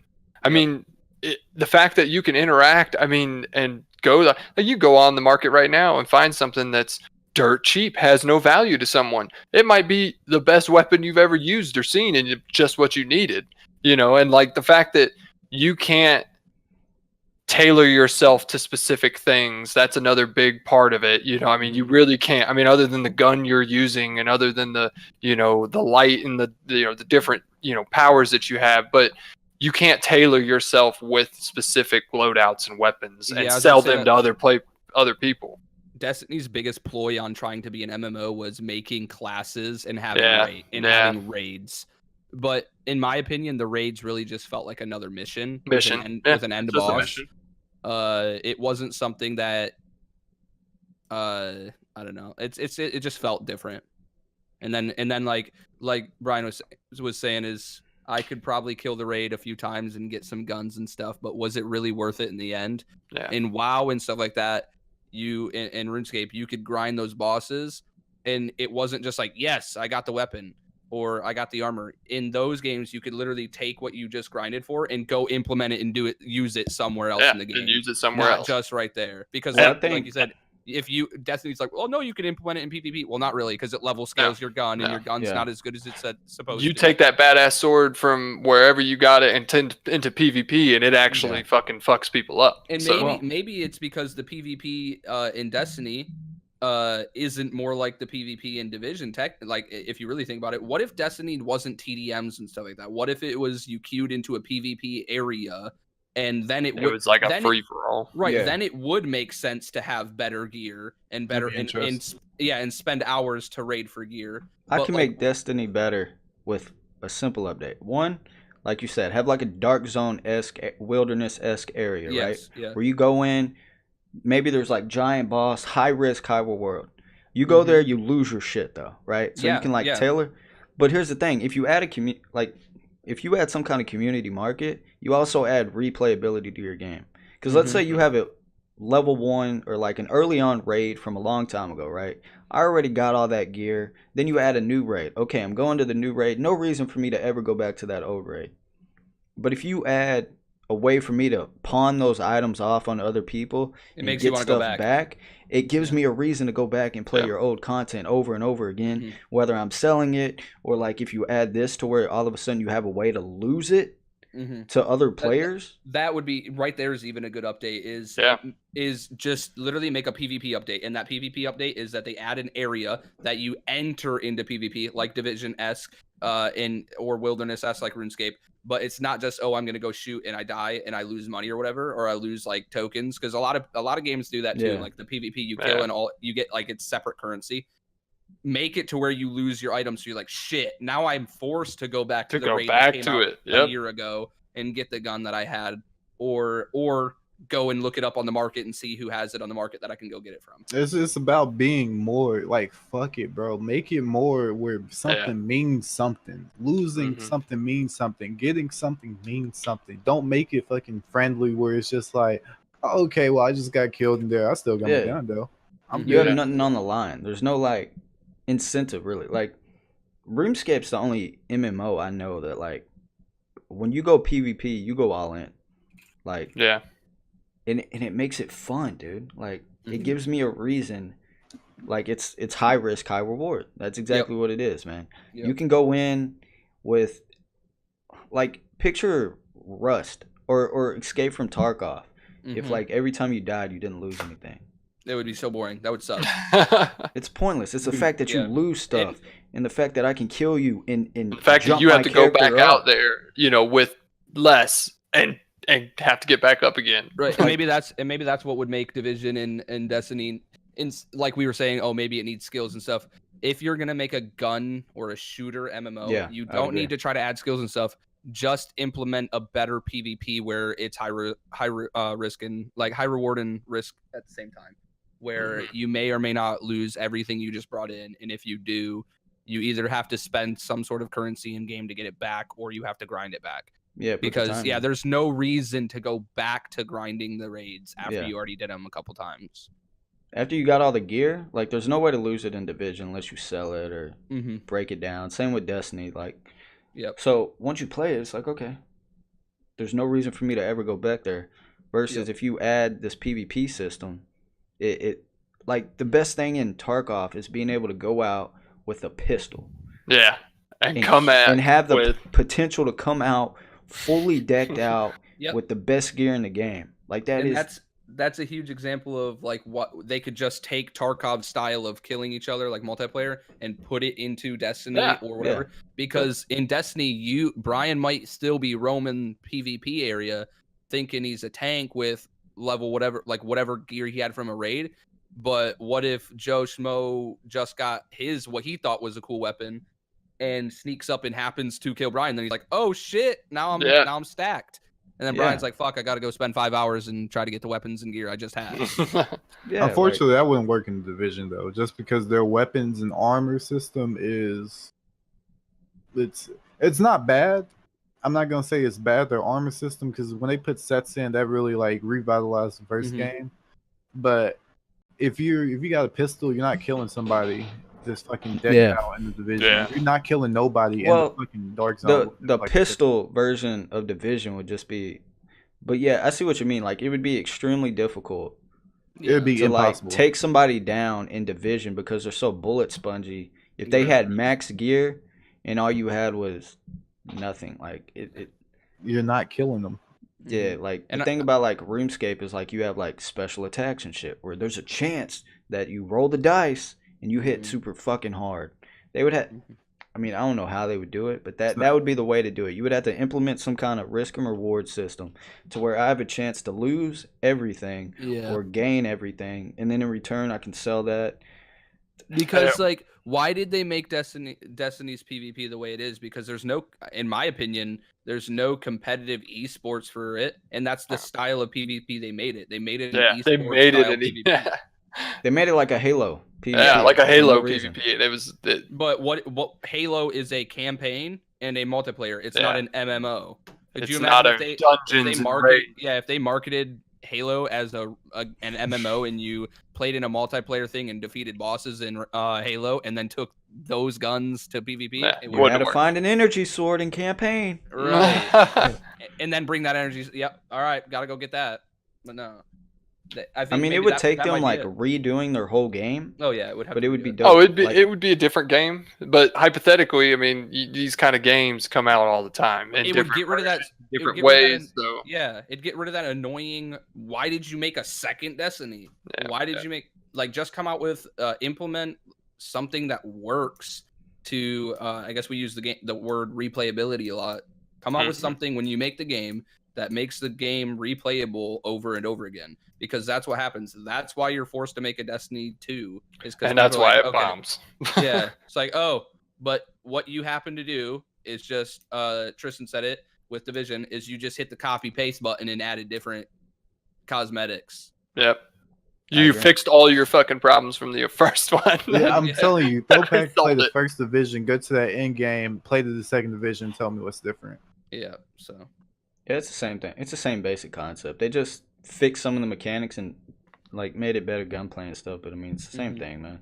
And like you said, for whatever reason, this one had like no hype behind it. It was just dead right off the bat. Yep. It was so weird to me because I enjoyed playing the campaign. I thought it was fun. The gunplay was fun, but I mean, it's just.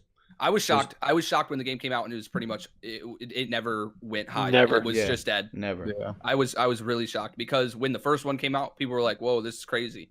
it was And something. It was new. Well, Yeah, I remember, yeah, it was new, and I remember even like Summit and before the streamer OPSCT quit streaming, he used to be our player, and Sexy Hexy, they were grinding their asses off at like bosses and stuff on Division 1. Where were they when 2 came out? No, they didn't care about it because they knew it was just copy paste of 1. Like it wasn't new, it wasn't different anymore. After playing the first one and seeing what the first one was, they were already in the mindset of, okay, why not just update the game and make it better? Why are you coming out with a new game? So they didn't even try it. It's tough, man. And who would blame him? Who would blame him? Not me.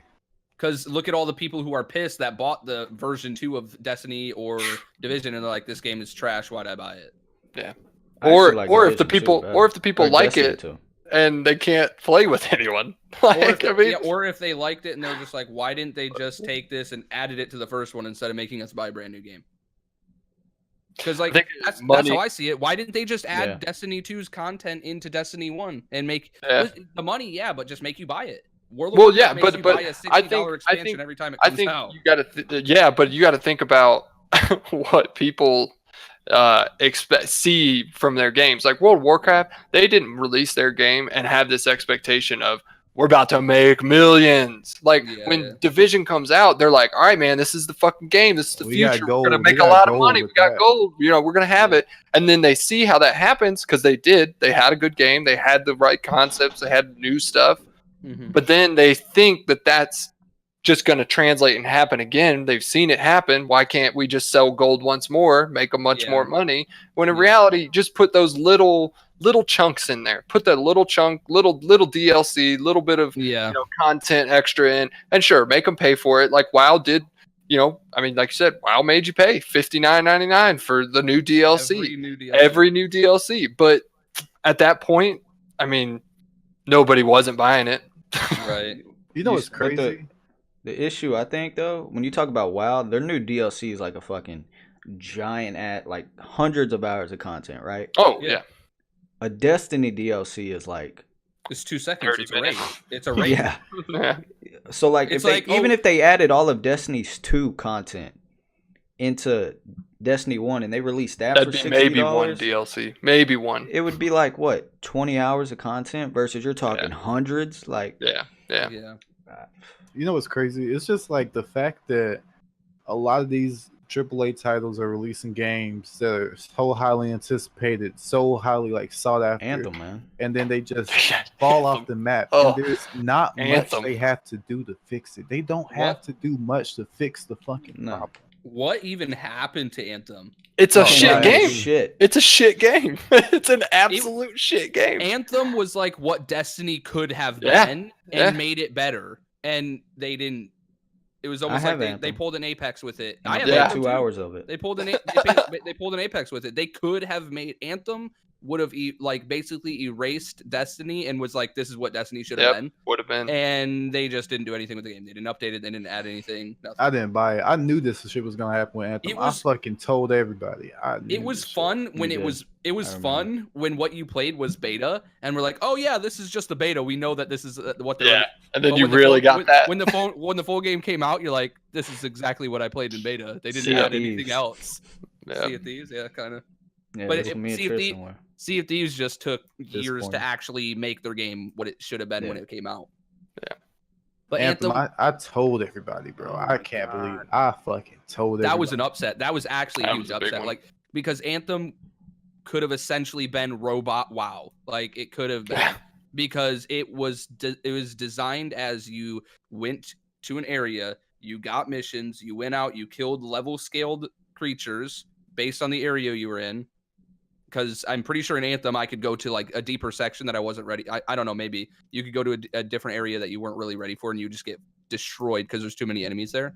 But they just stopped. They could have made us another section of different quests and different higher level creatures. Yep. but Yeah. That was sad. Now that you The bring thing that that up, pissed me off. that I about know. depresses me As soon as you entirely. said it, as soon as you said Anthem, I was just like, oh, shit. You said Anthem, I'm like, what even happened with Anthem? fucking and knew it. then, I like, told you- everybody. Like I feel like the common denominator is AAA companies. yeah, but it Think was of all the Origin. best- Origin's huge. What? Origin made Anthem, Yeah. Well, they're Well, a it's- AAA company. but like you would. That's think what I mean. that- Like, look at all the yeah. best games that have come out in recent. You think they just don't care? Is that what you're saying? The AAA Yeah. companies Yeah, just don't care? like Okay. think like I can think of all the greatest games with a few exceptions. They've all been indie games from small Mhm. developers. Yeah. Cause I feel like the small developers, they're passion projects, right? Yeah. They're going in, they're making it because they really enjoy it. They have And this when they- vision. and when they succeed, they throw it back in. They throw Like- it all like- back into yeah. the community. They throw Yeah. it all back into the game. And you look at AAA companies, they're just trying to get that money. Alright. Put that shit in the Yeah, money bag, that's throw it on true their because back. that's true because like And say goodbye to that game. when you see like WoW going back to classic WoW and RuneScape reopened OSRS like old school Mhm. RuneScape, it was because not only was it like, yo, remember how much fun we had when it was old school, and everybody's like, yeah, it was because it was the same game Yep. that the two dudes in college created for a school project, and it became what it is now. It Yeah. wasn't just another title that this huge company was dishing out for money. Yep. Yeah, I guess that makes sense because a AAA, that's what a AAA company is. It's just we're a $1 billion company that all we're doing is We're dishing looking out for another million. Yeah, we're looking for Yeah. another quick check by dishing out a different title. It's not something that this group of people continuously put their heart and soul into. Yeah. And I mean, Anthem, that's- but that's what Anthem felt like it could have been a game like that. But I guess that makes sense that it was just produced by a AAA company. They're like, here, this is what people like, and then didn't do anything with it. And, Well, that's and why, the like- sad part is it was what people liked. They could have Yeah. had so much. Yeah, Because I mean, you look at all there's a high majority of AAA company or games that came out that feel bombed. super unfinished, man. They just feel bombed. unfinished. Like Ghost Recon Wildlands came out, they didn't have a multiplayer for like 2 years mm-hmm. after launch. Mm-hmm. Or just put the fact in that every mission was the same. Just do that. Well, I enjoyed it. I just fucked around, but yeah, like just the multiplayer though. Like it came out and they were like, yeah, multiplayer, PvP multiplayer. 2 years after, well, 2 years might be an exaggeration, but it was long after launch it came out. And then when that first came out, you couldn't even change the optics on your guns. You had to wait for another update before you could go in and customize your, like, dude. And there's so many games like that now. Where we're getting, look at fucking Fallout. The Fallout 76 shit show. That died too. I That was was just thinking, all around. you brought up the Ghost Recon game, and it kind of reminded me of because it tried to be I think that game essentially tried to be an MMO, kind of like its multiplayer wanted you to be able to run around in this open vast jungle, whatever. Yeah, but it's only co-op. Yeah, but could you imagine? It's like Borderlands. I'm thinking, I'm thinking like you just said Borderlands. Like we said, Borderlands could make a good MMO or a good 100%. huge. I think, and we were talking what makes a good MMO is there's a bunch of other stuff to do. Like Far Cry? Far Cry could be an amazing MMO. Far Cry could be an insane MMO in my opinion, because you could still hunt animals. Could you imagine you're running in the jungle and you're trying to kill this dude who has? I mean, I don't know how they would work the gun and the gear and stuff. I don't think they could. No, they couldn't work gun and gear in it. But I mean, no, but I don't think Far Cry could, unless you did. You know what? Far Cry Primal, fishing, skinny. Like there's fishing. There's the Primal hunting one could animals. be, but the new ones they couldn't be, because like a big thing about Far Cry is like stealth, being able to take that bow out, go undetected. Mm-hmm. If you got 50 guys out, there's one dumbass in there with the LMG. You would have to tailor it, obviously. Yeah. But and then it goes back to the same thing, like gunplay. Yeah. Like what do they do? They make an elephant in game that takes fucking 25 RPGs to take that. Now if you do like Far Cry Primal, where like you have like all these fucking, you're back in the Stone Ages with spears and shit.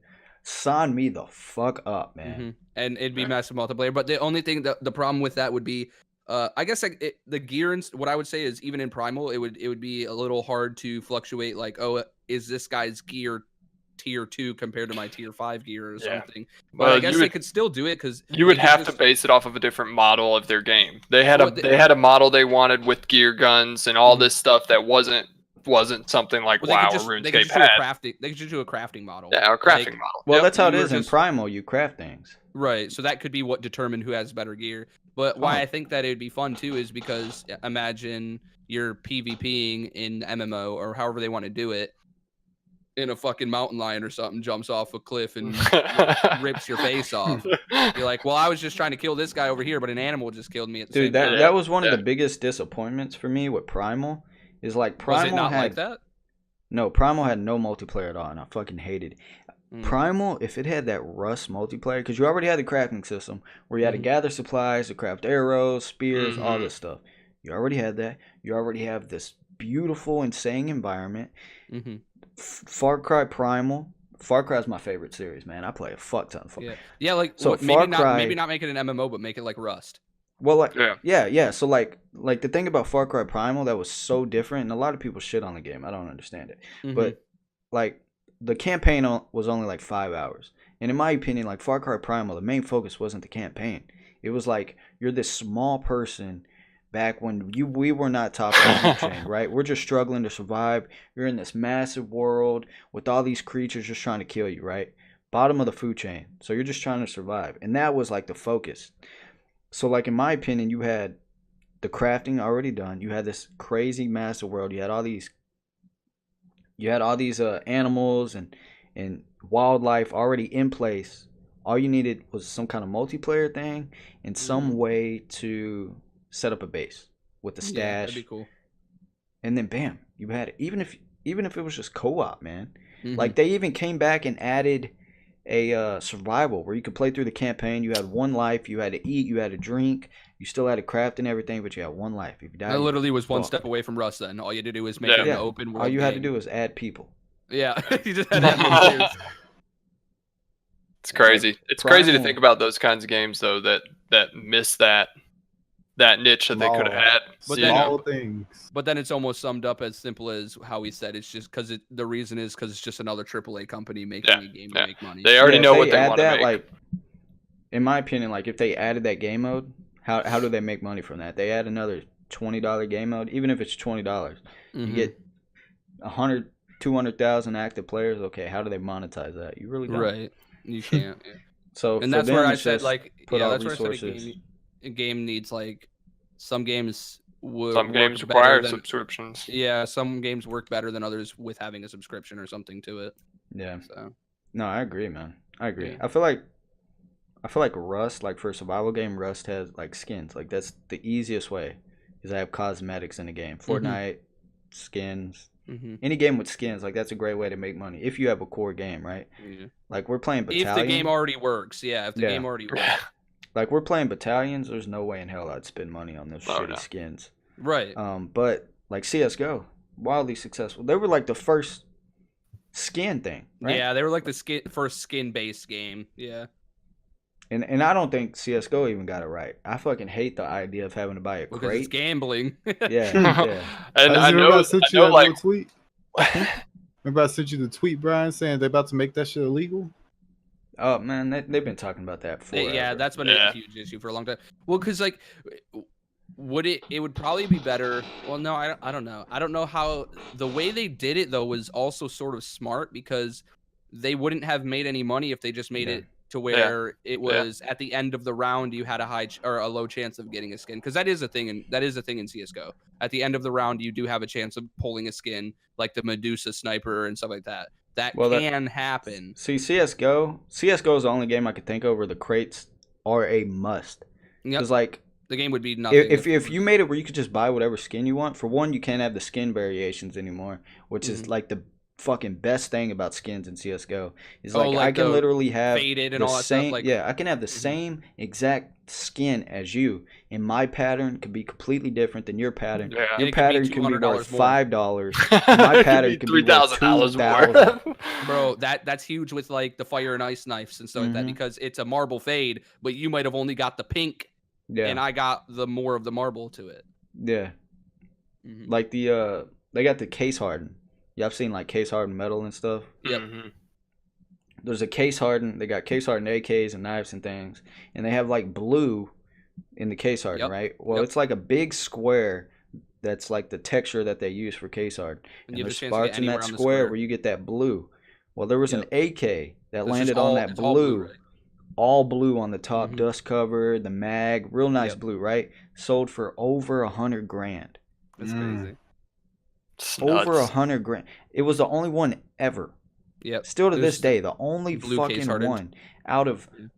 thousands of AK case hardens. Because not only like Rust or CS:GO, you have the skin, you have the pattern, you have the wear, you have Mhm. all these things that go into like. So how would you have wanted, like, because like what you say that you don't like is the fact that it's a gambling thing. You don't like buying crates and opening crates. How would they have implemented all of that and still made They money? can't. off So it? that's what I mean. CS:GO is the Right. only way that can do that.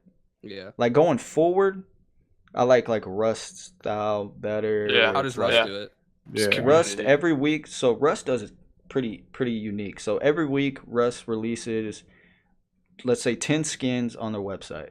You Mhm. only have that week to buy them from the website they're normally cheap. 1 week. Yep. $1, $2, $3, whatever. You can pick exactly what skin you buy, you buy it. After Mhm. that, there's no more getting it except that from price. other people in the community. Yep. So like Okay. there might be a skin that looks dope, and for whatever reason, not that many people were on, not that many people bought Maybe it was So a Christmas year and from nobody now- was playing. Like, So from like So a year from now, that skin's gonna be worth. Like I got tons of skins in my inventory that I Mhm. got like $2 that are 20 that are 30, 40, 100, whatever. Just Yeah. because like every week I go and I buy the skins because it's almost an investment. Because it is. 9 It is. times out of 10, if there's a good skin in the market or that they release for that week, it's gonna be worth more down the road. So I it'd be did like the if math and Fortnite- it was like tripled.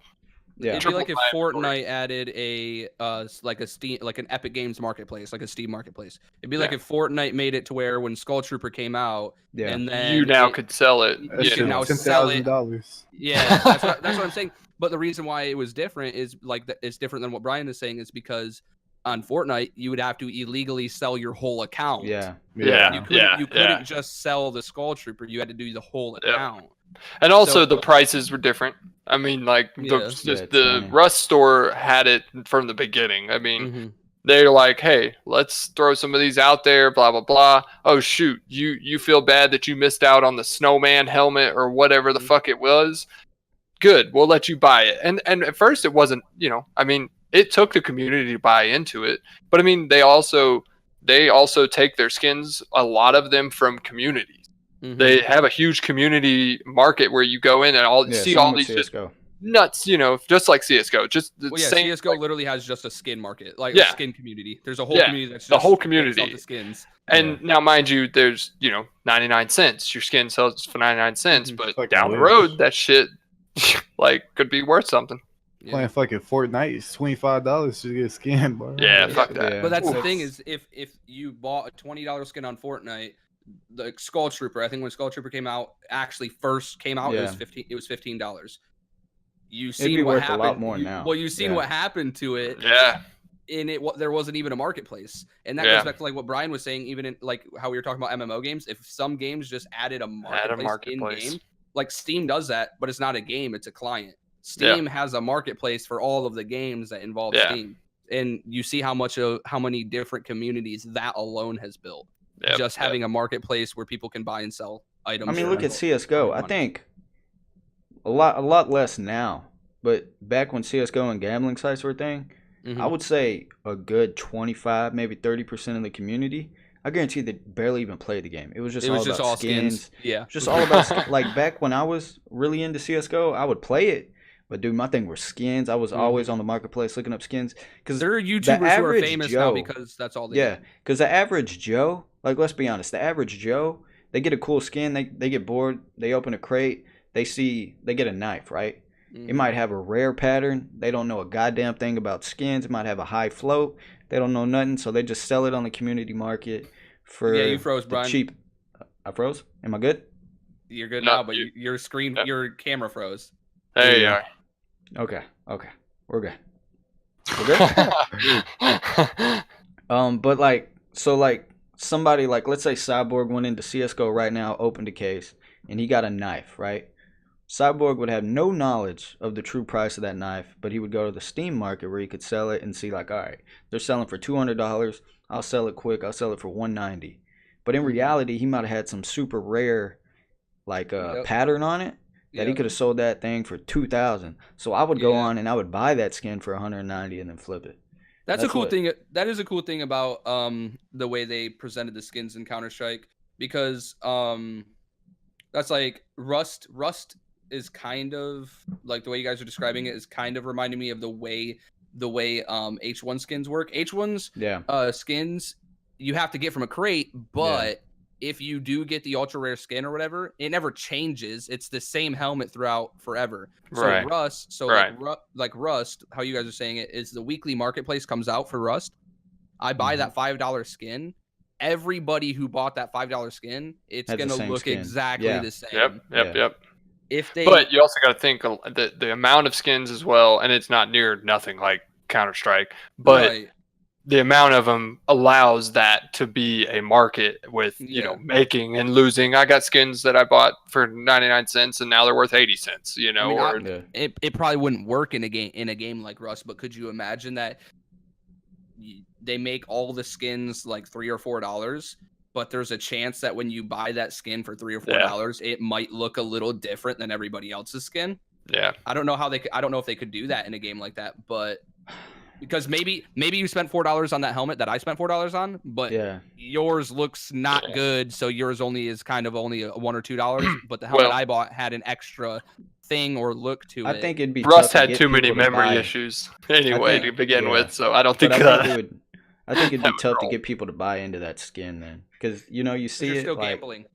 Yeah, because you see it like so you can go to the store page of the Rust skins, and then you can inspect them, you can see them, right? But like, how would you like? Well, you can do that with you CS:GO. See a skin, you're like, oh, that's dope, especially coming from like the outside in. But I can do that with CS:GO. I could go onto the marketplace and look at a freaking Marble Fade knife, Marble Fade Karambit, and I could go, damn, that Marble Fade Karambit's $500, and I could open a crate and go, shit, I just got a Marble Fade Karambit. But it's only $150. It doesn't look the same as that one that you just looked at. So that's what I'm saying. if they made all their skins unique.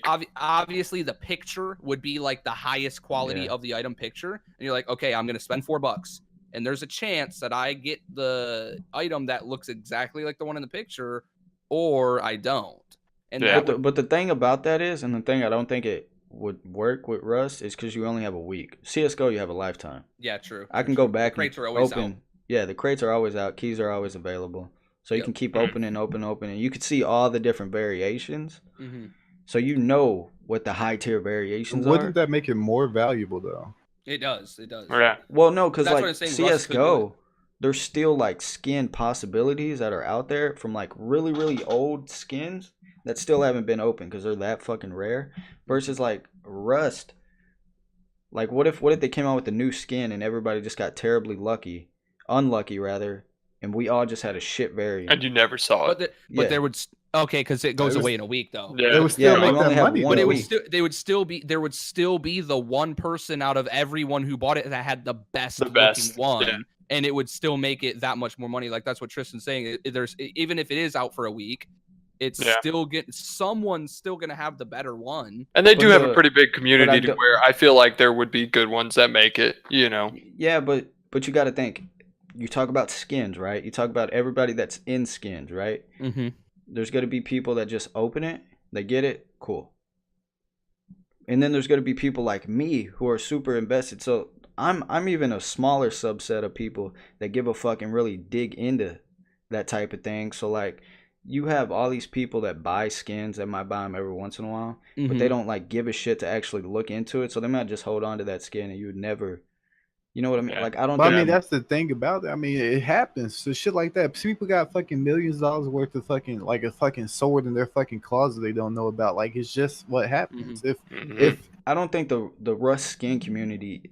It's just not as big. I think it would have to be implemented it would have been implemented earlier. Yeah, but the way it is built now, it's a little difficult, but yeah, because I mean like that's like if right now the way that I'm catching the way that Rust skins work is almost like the shoe game in real life works. Yeah. You see a skin on Rust and you're like, okay, this skin's coming out probably once. Does it look badass? Is there a lot of hype around this skin? I'll buy it, and hopefully in a year from now that skin becomes $50. That's what exactly what the shoe game is right now. The shoe game right now is like for me, for instance, like I just looked in this, I was like, what the fuck?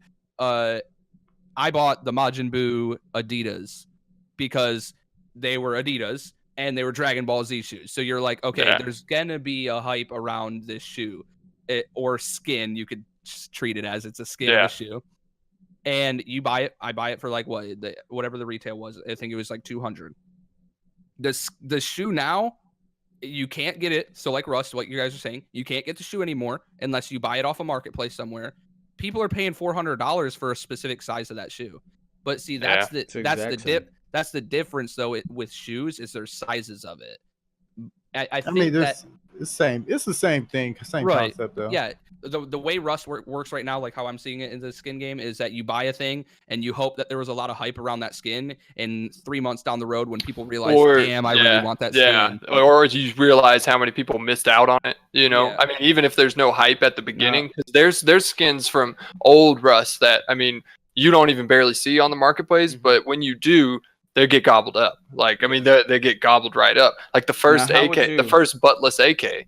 Like that was huge, you know, no stock. Yeah, they didn't make one. You guys are making me want to spend half my paycheck on every week that skins come out on Rust. Don't have to tell me about it. Every week I buy the new skins. Like I'll look, see if something's good. I'm not even playing Rust. I haven't been playing. That's Rust what I'm saying. I won't even play. I'll just buy skins and just hope. Like, I'm just saying, you know, you get a Steam balance out of it, so it's not that bad. Let's play. Okay, Cody, put it this: how would you feel if that shoe you bought had a random design? So like would you be okay with spending that money on a shoe and then you get it and it's some shitty variant and you can never get another one? Or you get like, see that's. But like, I mean, fair, When but you it's sell it for different when cheap- but yeah, that like what Tristan just said. Keep going, Tristan. Go. when you go sell it for cheap, it gives people that factor like, okay, it's gambling. I'm Yeah. gonna do it again. The people don't I- fucking go and pay the fucking $200 lottery. Right, shit. yeah. They pay $2 and it adds up to 200. That defies Yeah. your question because I didn't pay Okay. $4 for my shoe hoping Yeah, I I got a gotcha. $200 version or a $4 version. Yeah. I paid Yeah. $200 Well, it's a for little the different. shoe, knowing that it was going to be. It worth was going to $4. be a $200 version. Like, Yeah, like Rust. That's what I was saying. Rust should make all their skins one price, $4 or $5, and you or like all the helmets are How worth a dare you specific raise price. my prices? All the helmets are a specific price. All the body art, whatever pieces, all the guns are a specific price, and you just hope that $4 you spent becomes 50. But I guess they would have to do stuff. They would have to do stuff like what you were saying, where CS:GO has one skin but 20 different patterns for that one, or infinite amount of patterns. For It that would only skin. work on certain things, like clothing. It would never work on ever because the Why? big thing about Rust is outfits. Like everybody wants to Yeah. be decked out. everybody looking wants the to be in exact same. the outfit. Okay, you know? so like, Yeah. say a digital military camo or something came out, like a top came out for Rust. Well, I'm just saying that as an example. What if you knew that when you bought it, that the digital you couldn't change the color of it. You couldn't risk the color. Maybe you could, but maybe like the shading or right. What if you knew that when you bought it, you could get different shadings of it, or it would be tore in the sleeve, or you knew that when you got it, there would be something either wrong with it or perfect about it. yeah. Instead of everybody getting the same exact pattern of digital camo that they bought. Because I think much more people would rather have the perfect shade of digital and the perfect shade of pants Well, and just buy and them straight Well, out.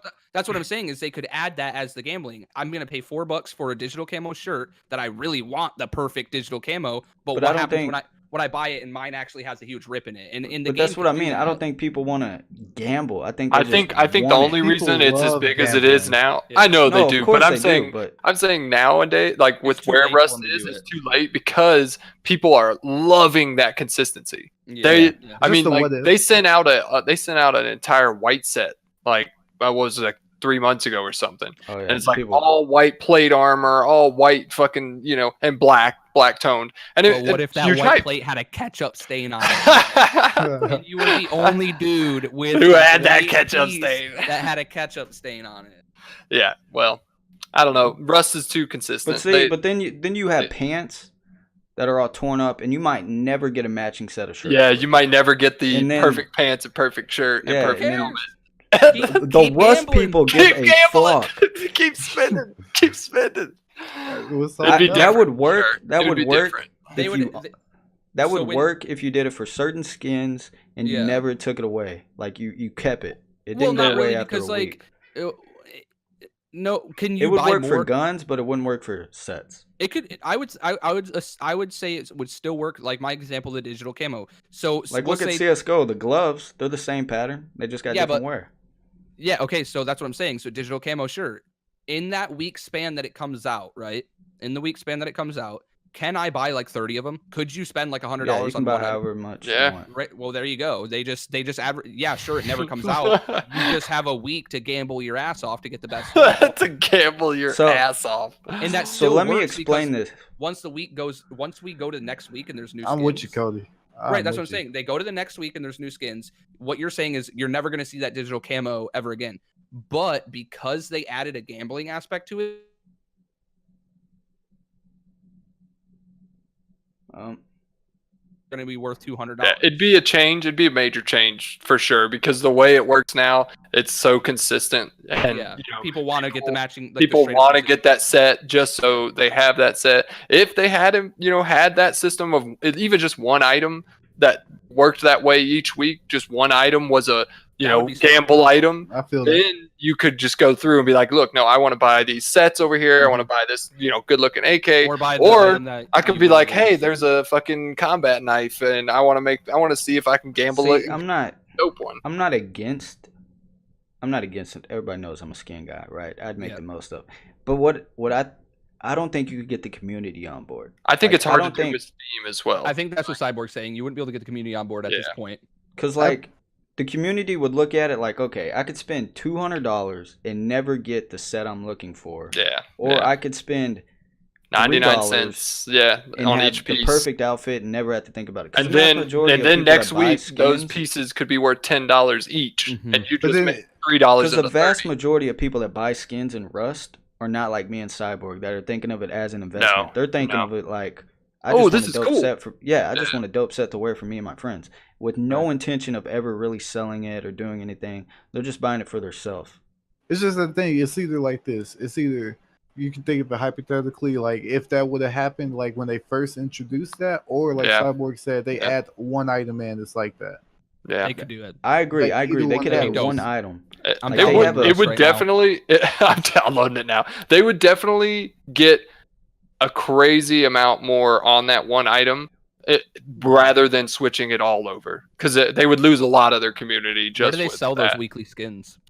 The I store just page. Google Rust skins Okay. and it'll be the first one. Okay. But no, like for instance, they have like this tempered set, and it's basically like a fade for CS:GO. Mm-hmm. Like that one, I could see you having like a different fade. Like that makes sense. But having like different wears and that would piss me off. Nothing would piss me off more than buying a shirt Having and like having a- like a giant ass hole. But your Well, pants are that's perfect. The but point. your- But that's the point. Like, okay, so I'm just looking at their items. How couldn't they do that? Like, okay, right now there's a Phantom set, and you bought that Phantom vest, and little did you know, there's a fucking bullet hole right in the side of it, and it's not the perfect piece of Phantom set you thought. Yeah. Or, I mean, like the only difference is. But let like me the ask you this, right? Knowing like you're not really into like the skin market game, right? You're more into I was in CS:GO. I gambled in all that kind of shit with CS:GO. Okay, Triston.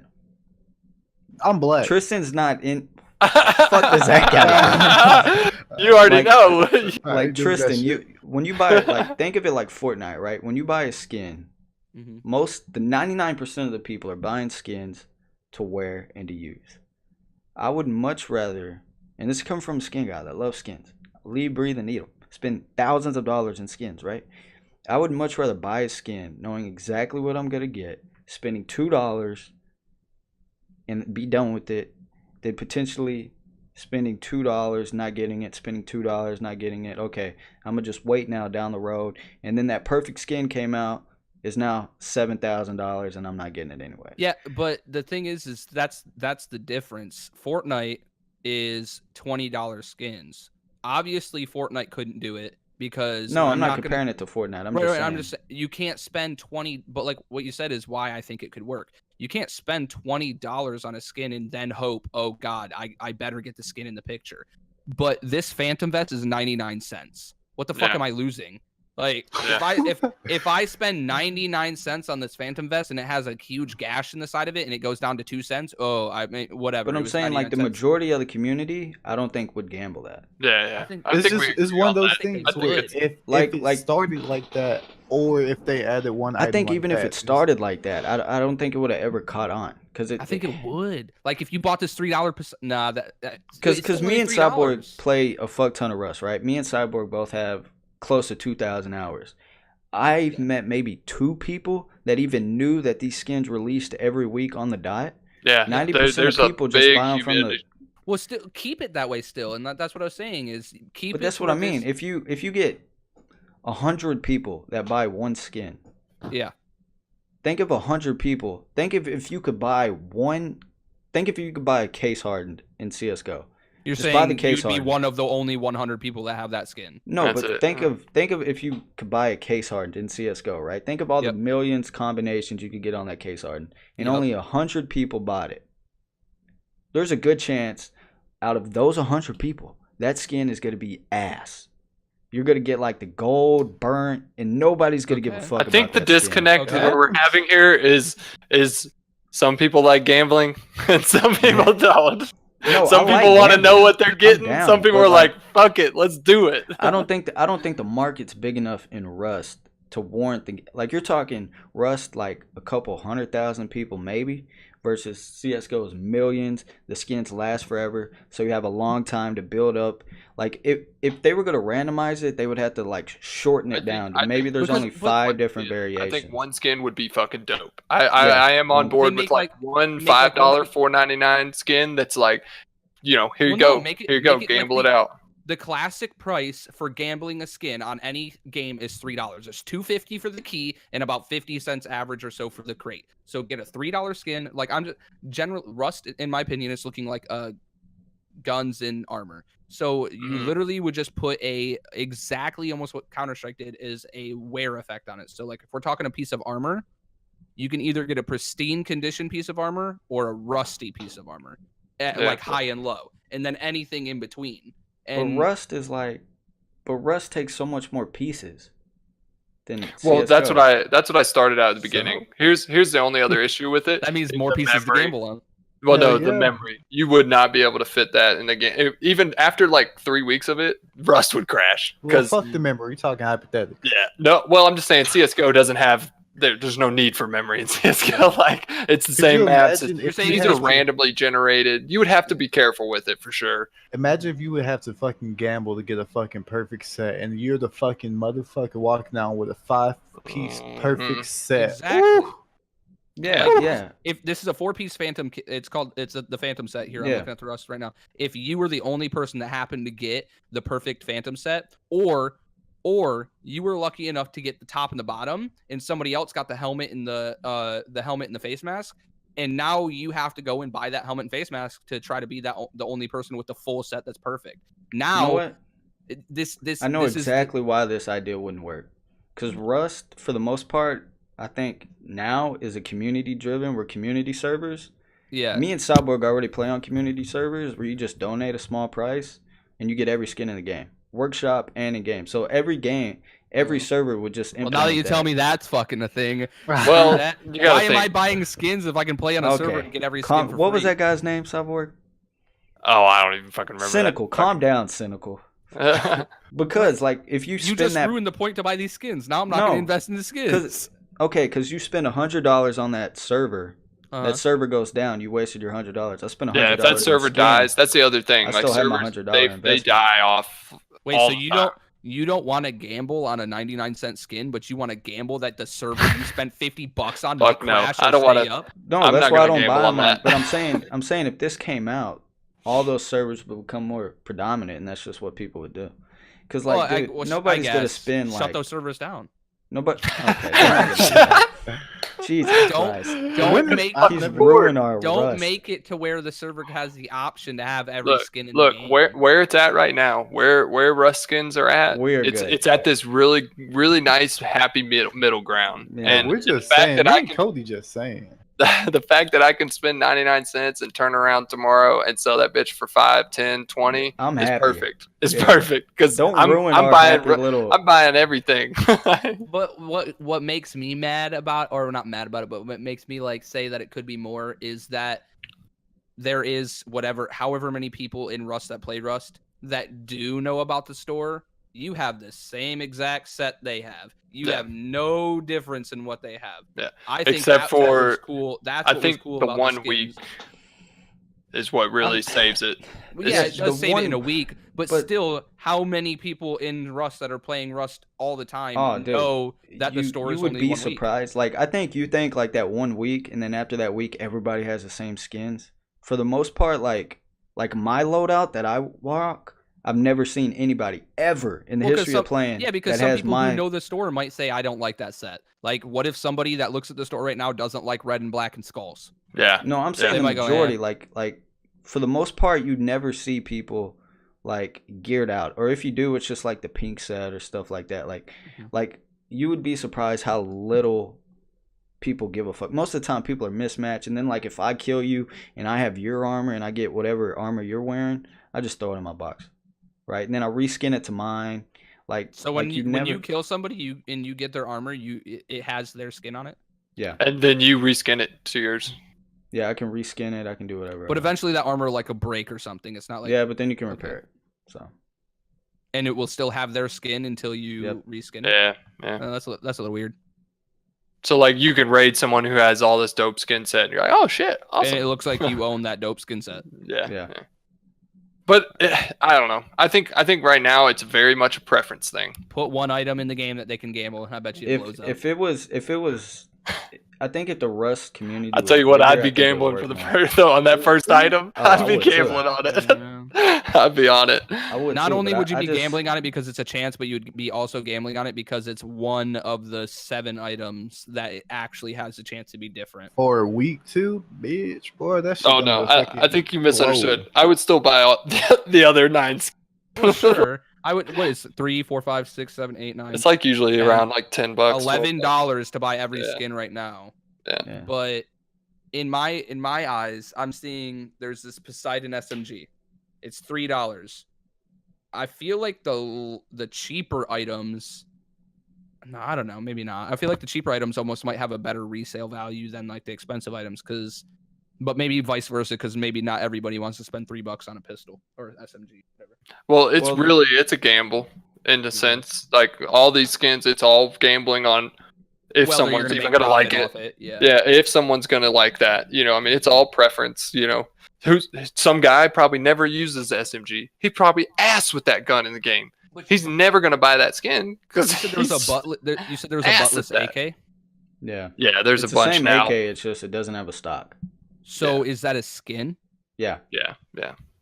Doesn't change the gun in any way. Performs it just shows it with no stock. So could they have made it, instead of making it a buttless AK that you bought gamble outright, to have it buttless? Right. Couldn't they have put the AK on the store, the skin of an AK on the store, and you bought it?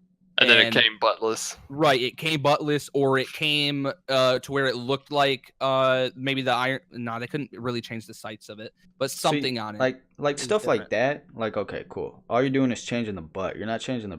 But like, dude, I'm telling you, it wouldn't work with like an outfit though, dude. It would, man. That seems because people want to match. But that's you why would never be able to get a perfect. That's why you gamble. Would never be able to get a perfect set. Yeah, you would. You would have to buy it off the other people who got the other pieces. Big enough, though. That's what I mean. Like you see this. We're speaking hypothetics. Yeah, I'm speaking hypothetics. I think. But I'm just saying, like, obviously, if this was implemented into Rust, right? If this was implemented into Rust, the Rust community is not growing any, right? Like.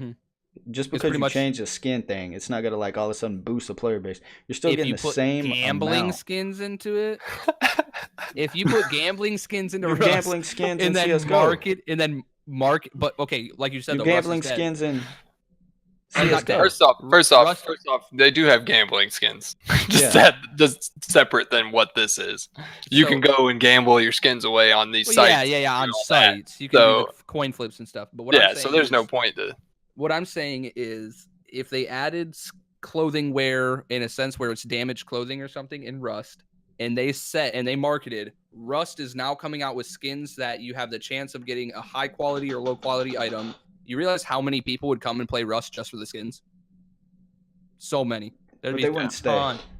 Yeah, they would, as long as they kept making new skins that you had a different chance to get different. You said by the week, bro? You said it by the week? There's no shortage. Every week I got a new video. Yeah, but skins don't just gain value like that. Like it takes. They would if there was wear. I don't think so. They would gain value like that if everyone knew that if you spent $3 on that shirt, you're not going to get the shirt you want. You could get a shitty shirt of that version. But they would gain value because as soon as that week's up, as like a consumer, right? As me, who's like into this. Yep.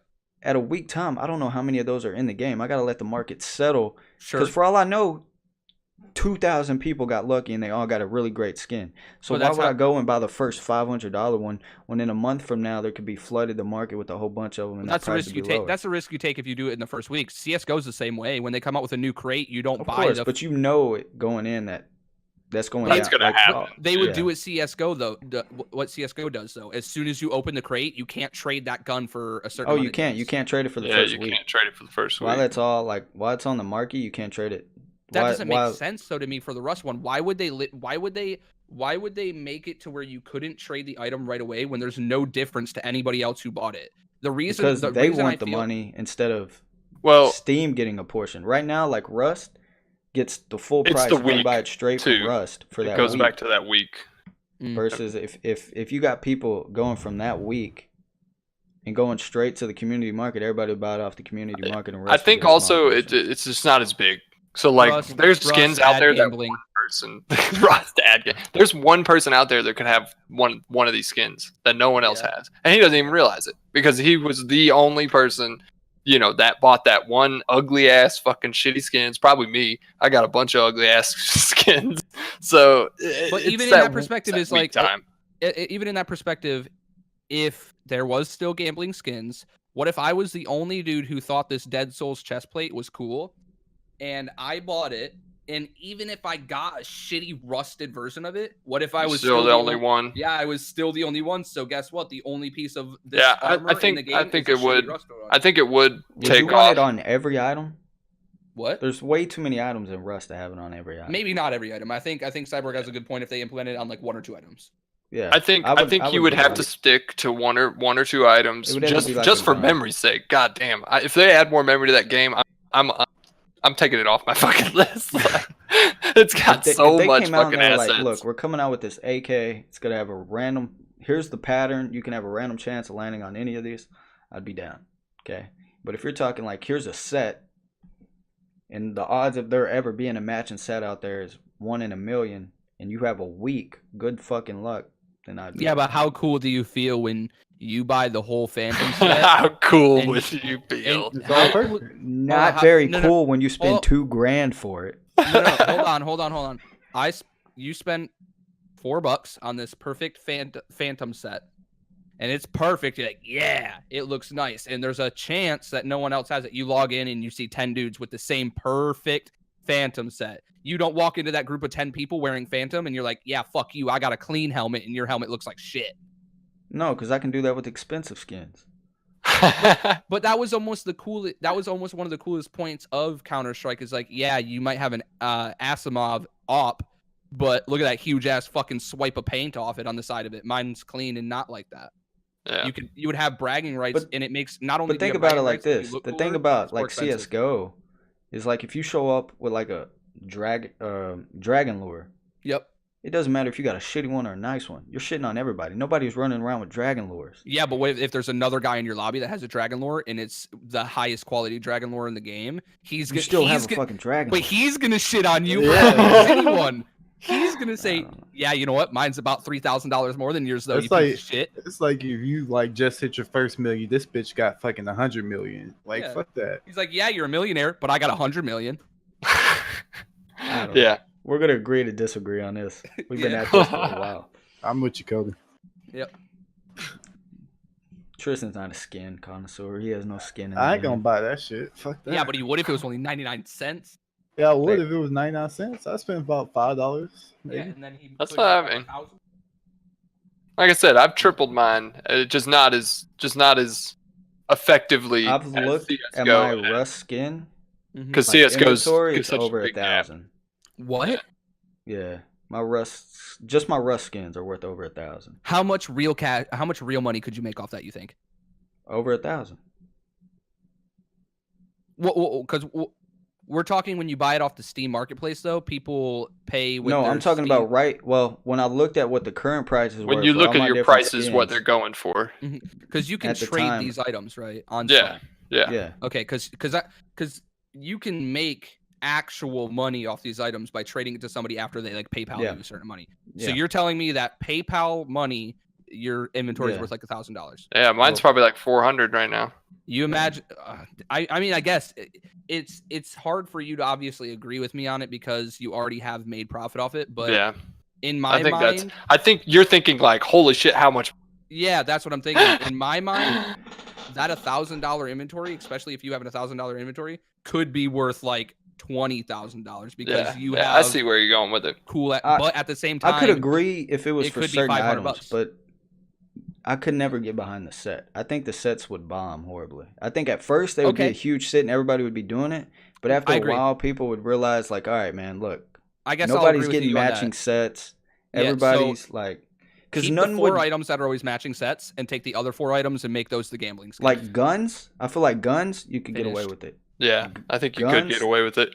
Because there's none like the AK. That'd be dope if you had could like get away with a it with this stockless door. AK. Except for don't buy the doors.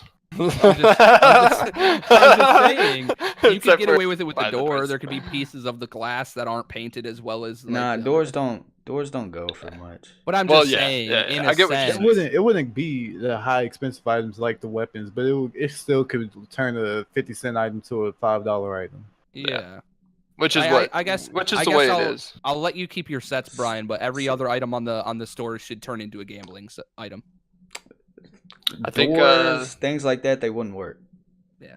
Because if you had a dope ass door, all it does is drag attention to your base. But and it you would, get rated. but it would still add value to it. Like it would, like you said, and I think the having a store once a week actually makes things more valuable. Oh, of because course. yeah, it's just a door. But if like this one is a mosaic door of like I don't know, Yeah. a sun, it's like outside, it's outside or something. So like something like that door, like Yeah. it's not that cool looking. So I bet like 50 people might buy that door. Right, So a year but from now, there's if only gonna be if 10 in your the game. door if your door has a huge chunk of the sun, the yellow in the sun missing, and doesn't look as good as other people's, it's gonna be worth less than the other people who have almost a completed like nice door. Yeah, I see where you're coming with it. I think it's see. definitely specifically you would have to slowly work that in. Yeah, It would cool.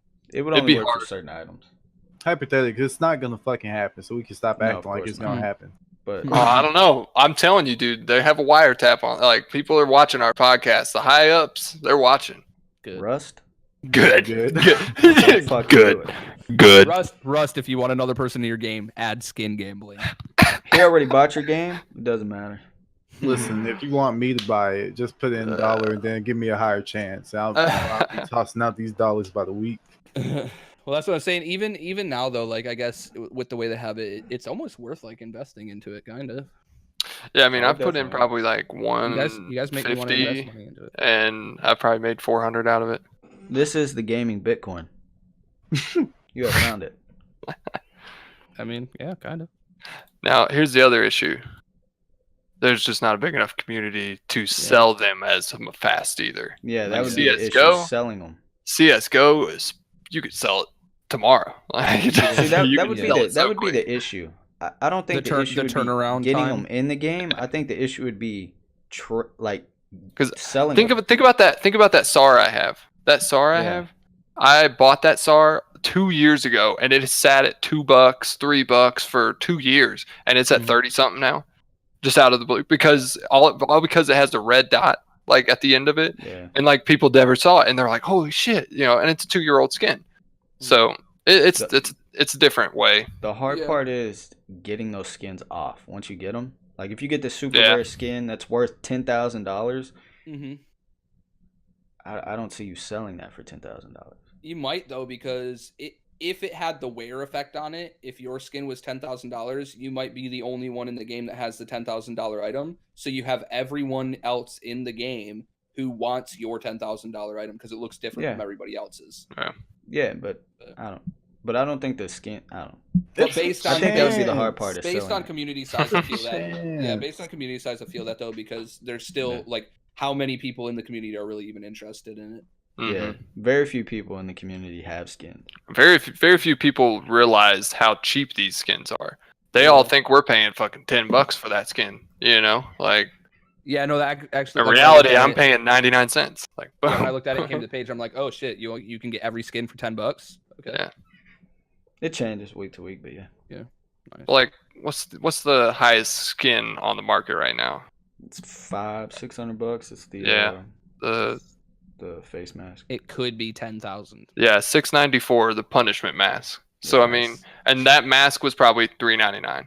Like, But it would- probably the first. But the one. only reason, yeah, I was gonna say, but the only reason it has value is not you'll never because get it there's- again. Well, not because not because there was a chance that you could get a higher or lower quality version of it, but because it's so old. It's so old, and you can't buy it for the price anymore. So What happens? You if it comes guys set back the out on the price. store. yeah, they won't do that. Just saying. It is. There's 7 of them for $600. Nice. I don't know. It'd be cool. Well, all right, boys. We have put in 2.5 hours. Nice. Whew, Yeah. longest podcast to date. And I feel like 3 hours of that was us fucking talking about these skins. Hey, you know what? It's an important topic. Nonetheless, covered. boys, we appreciate all the love and support y'all have shown. We're at big number 10, and we're not stopping anytime soon. Everybody Nope. wish Cyborg a belated happy birthday in the comment section below.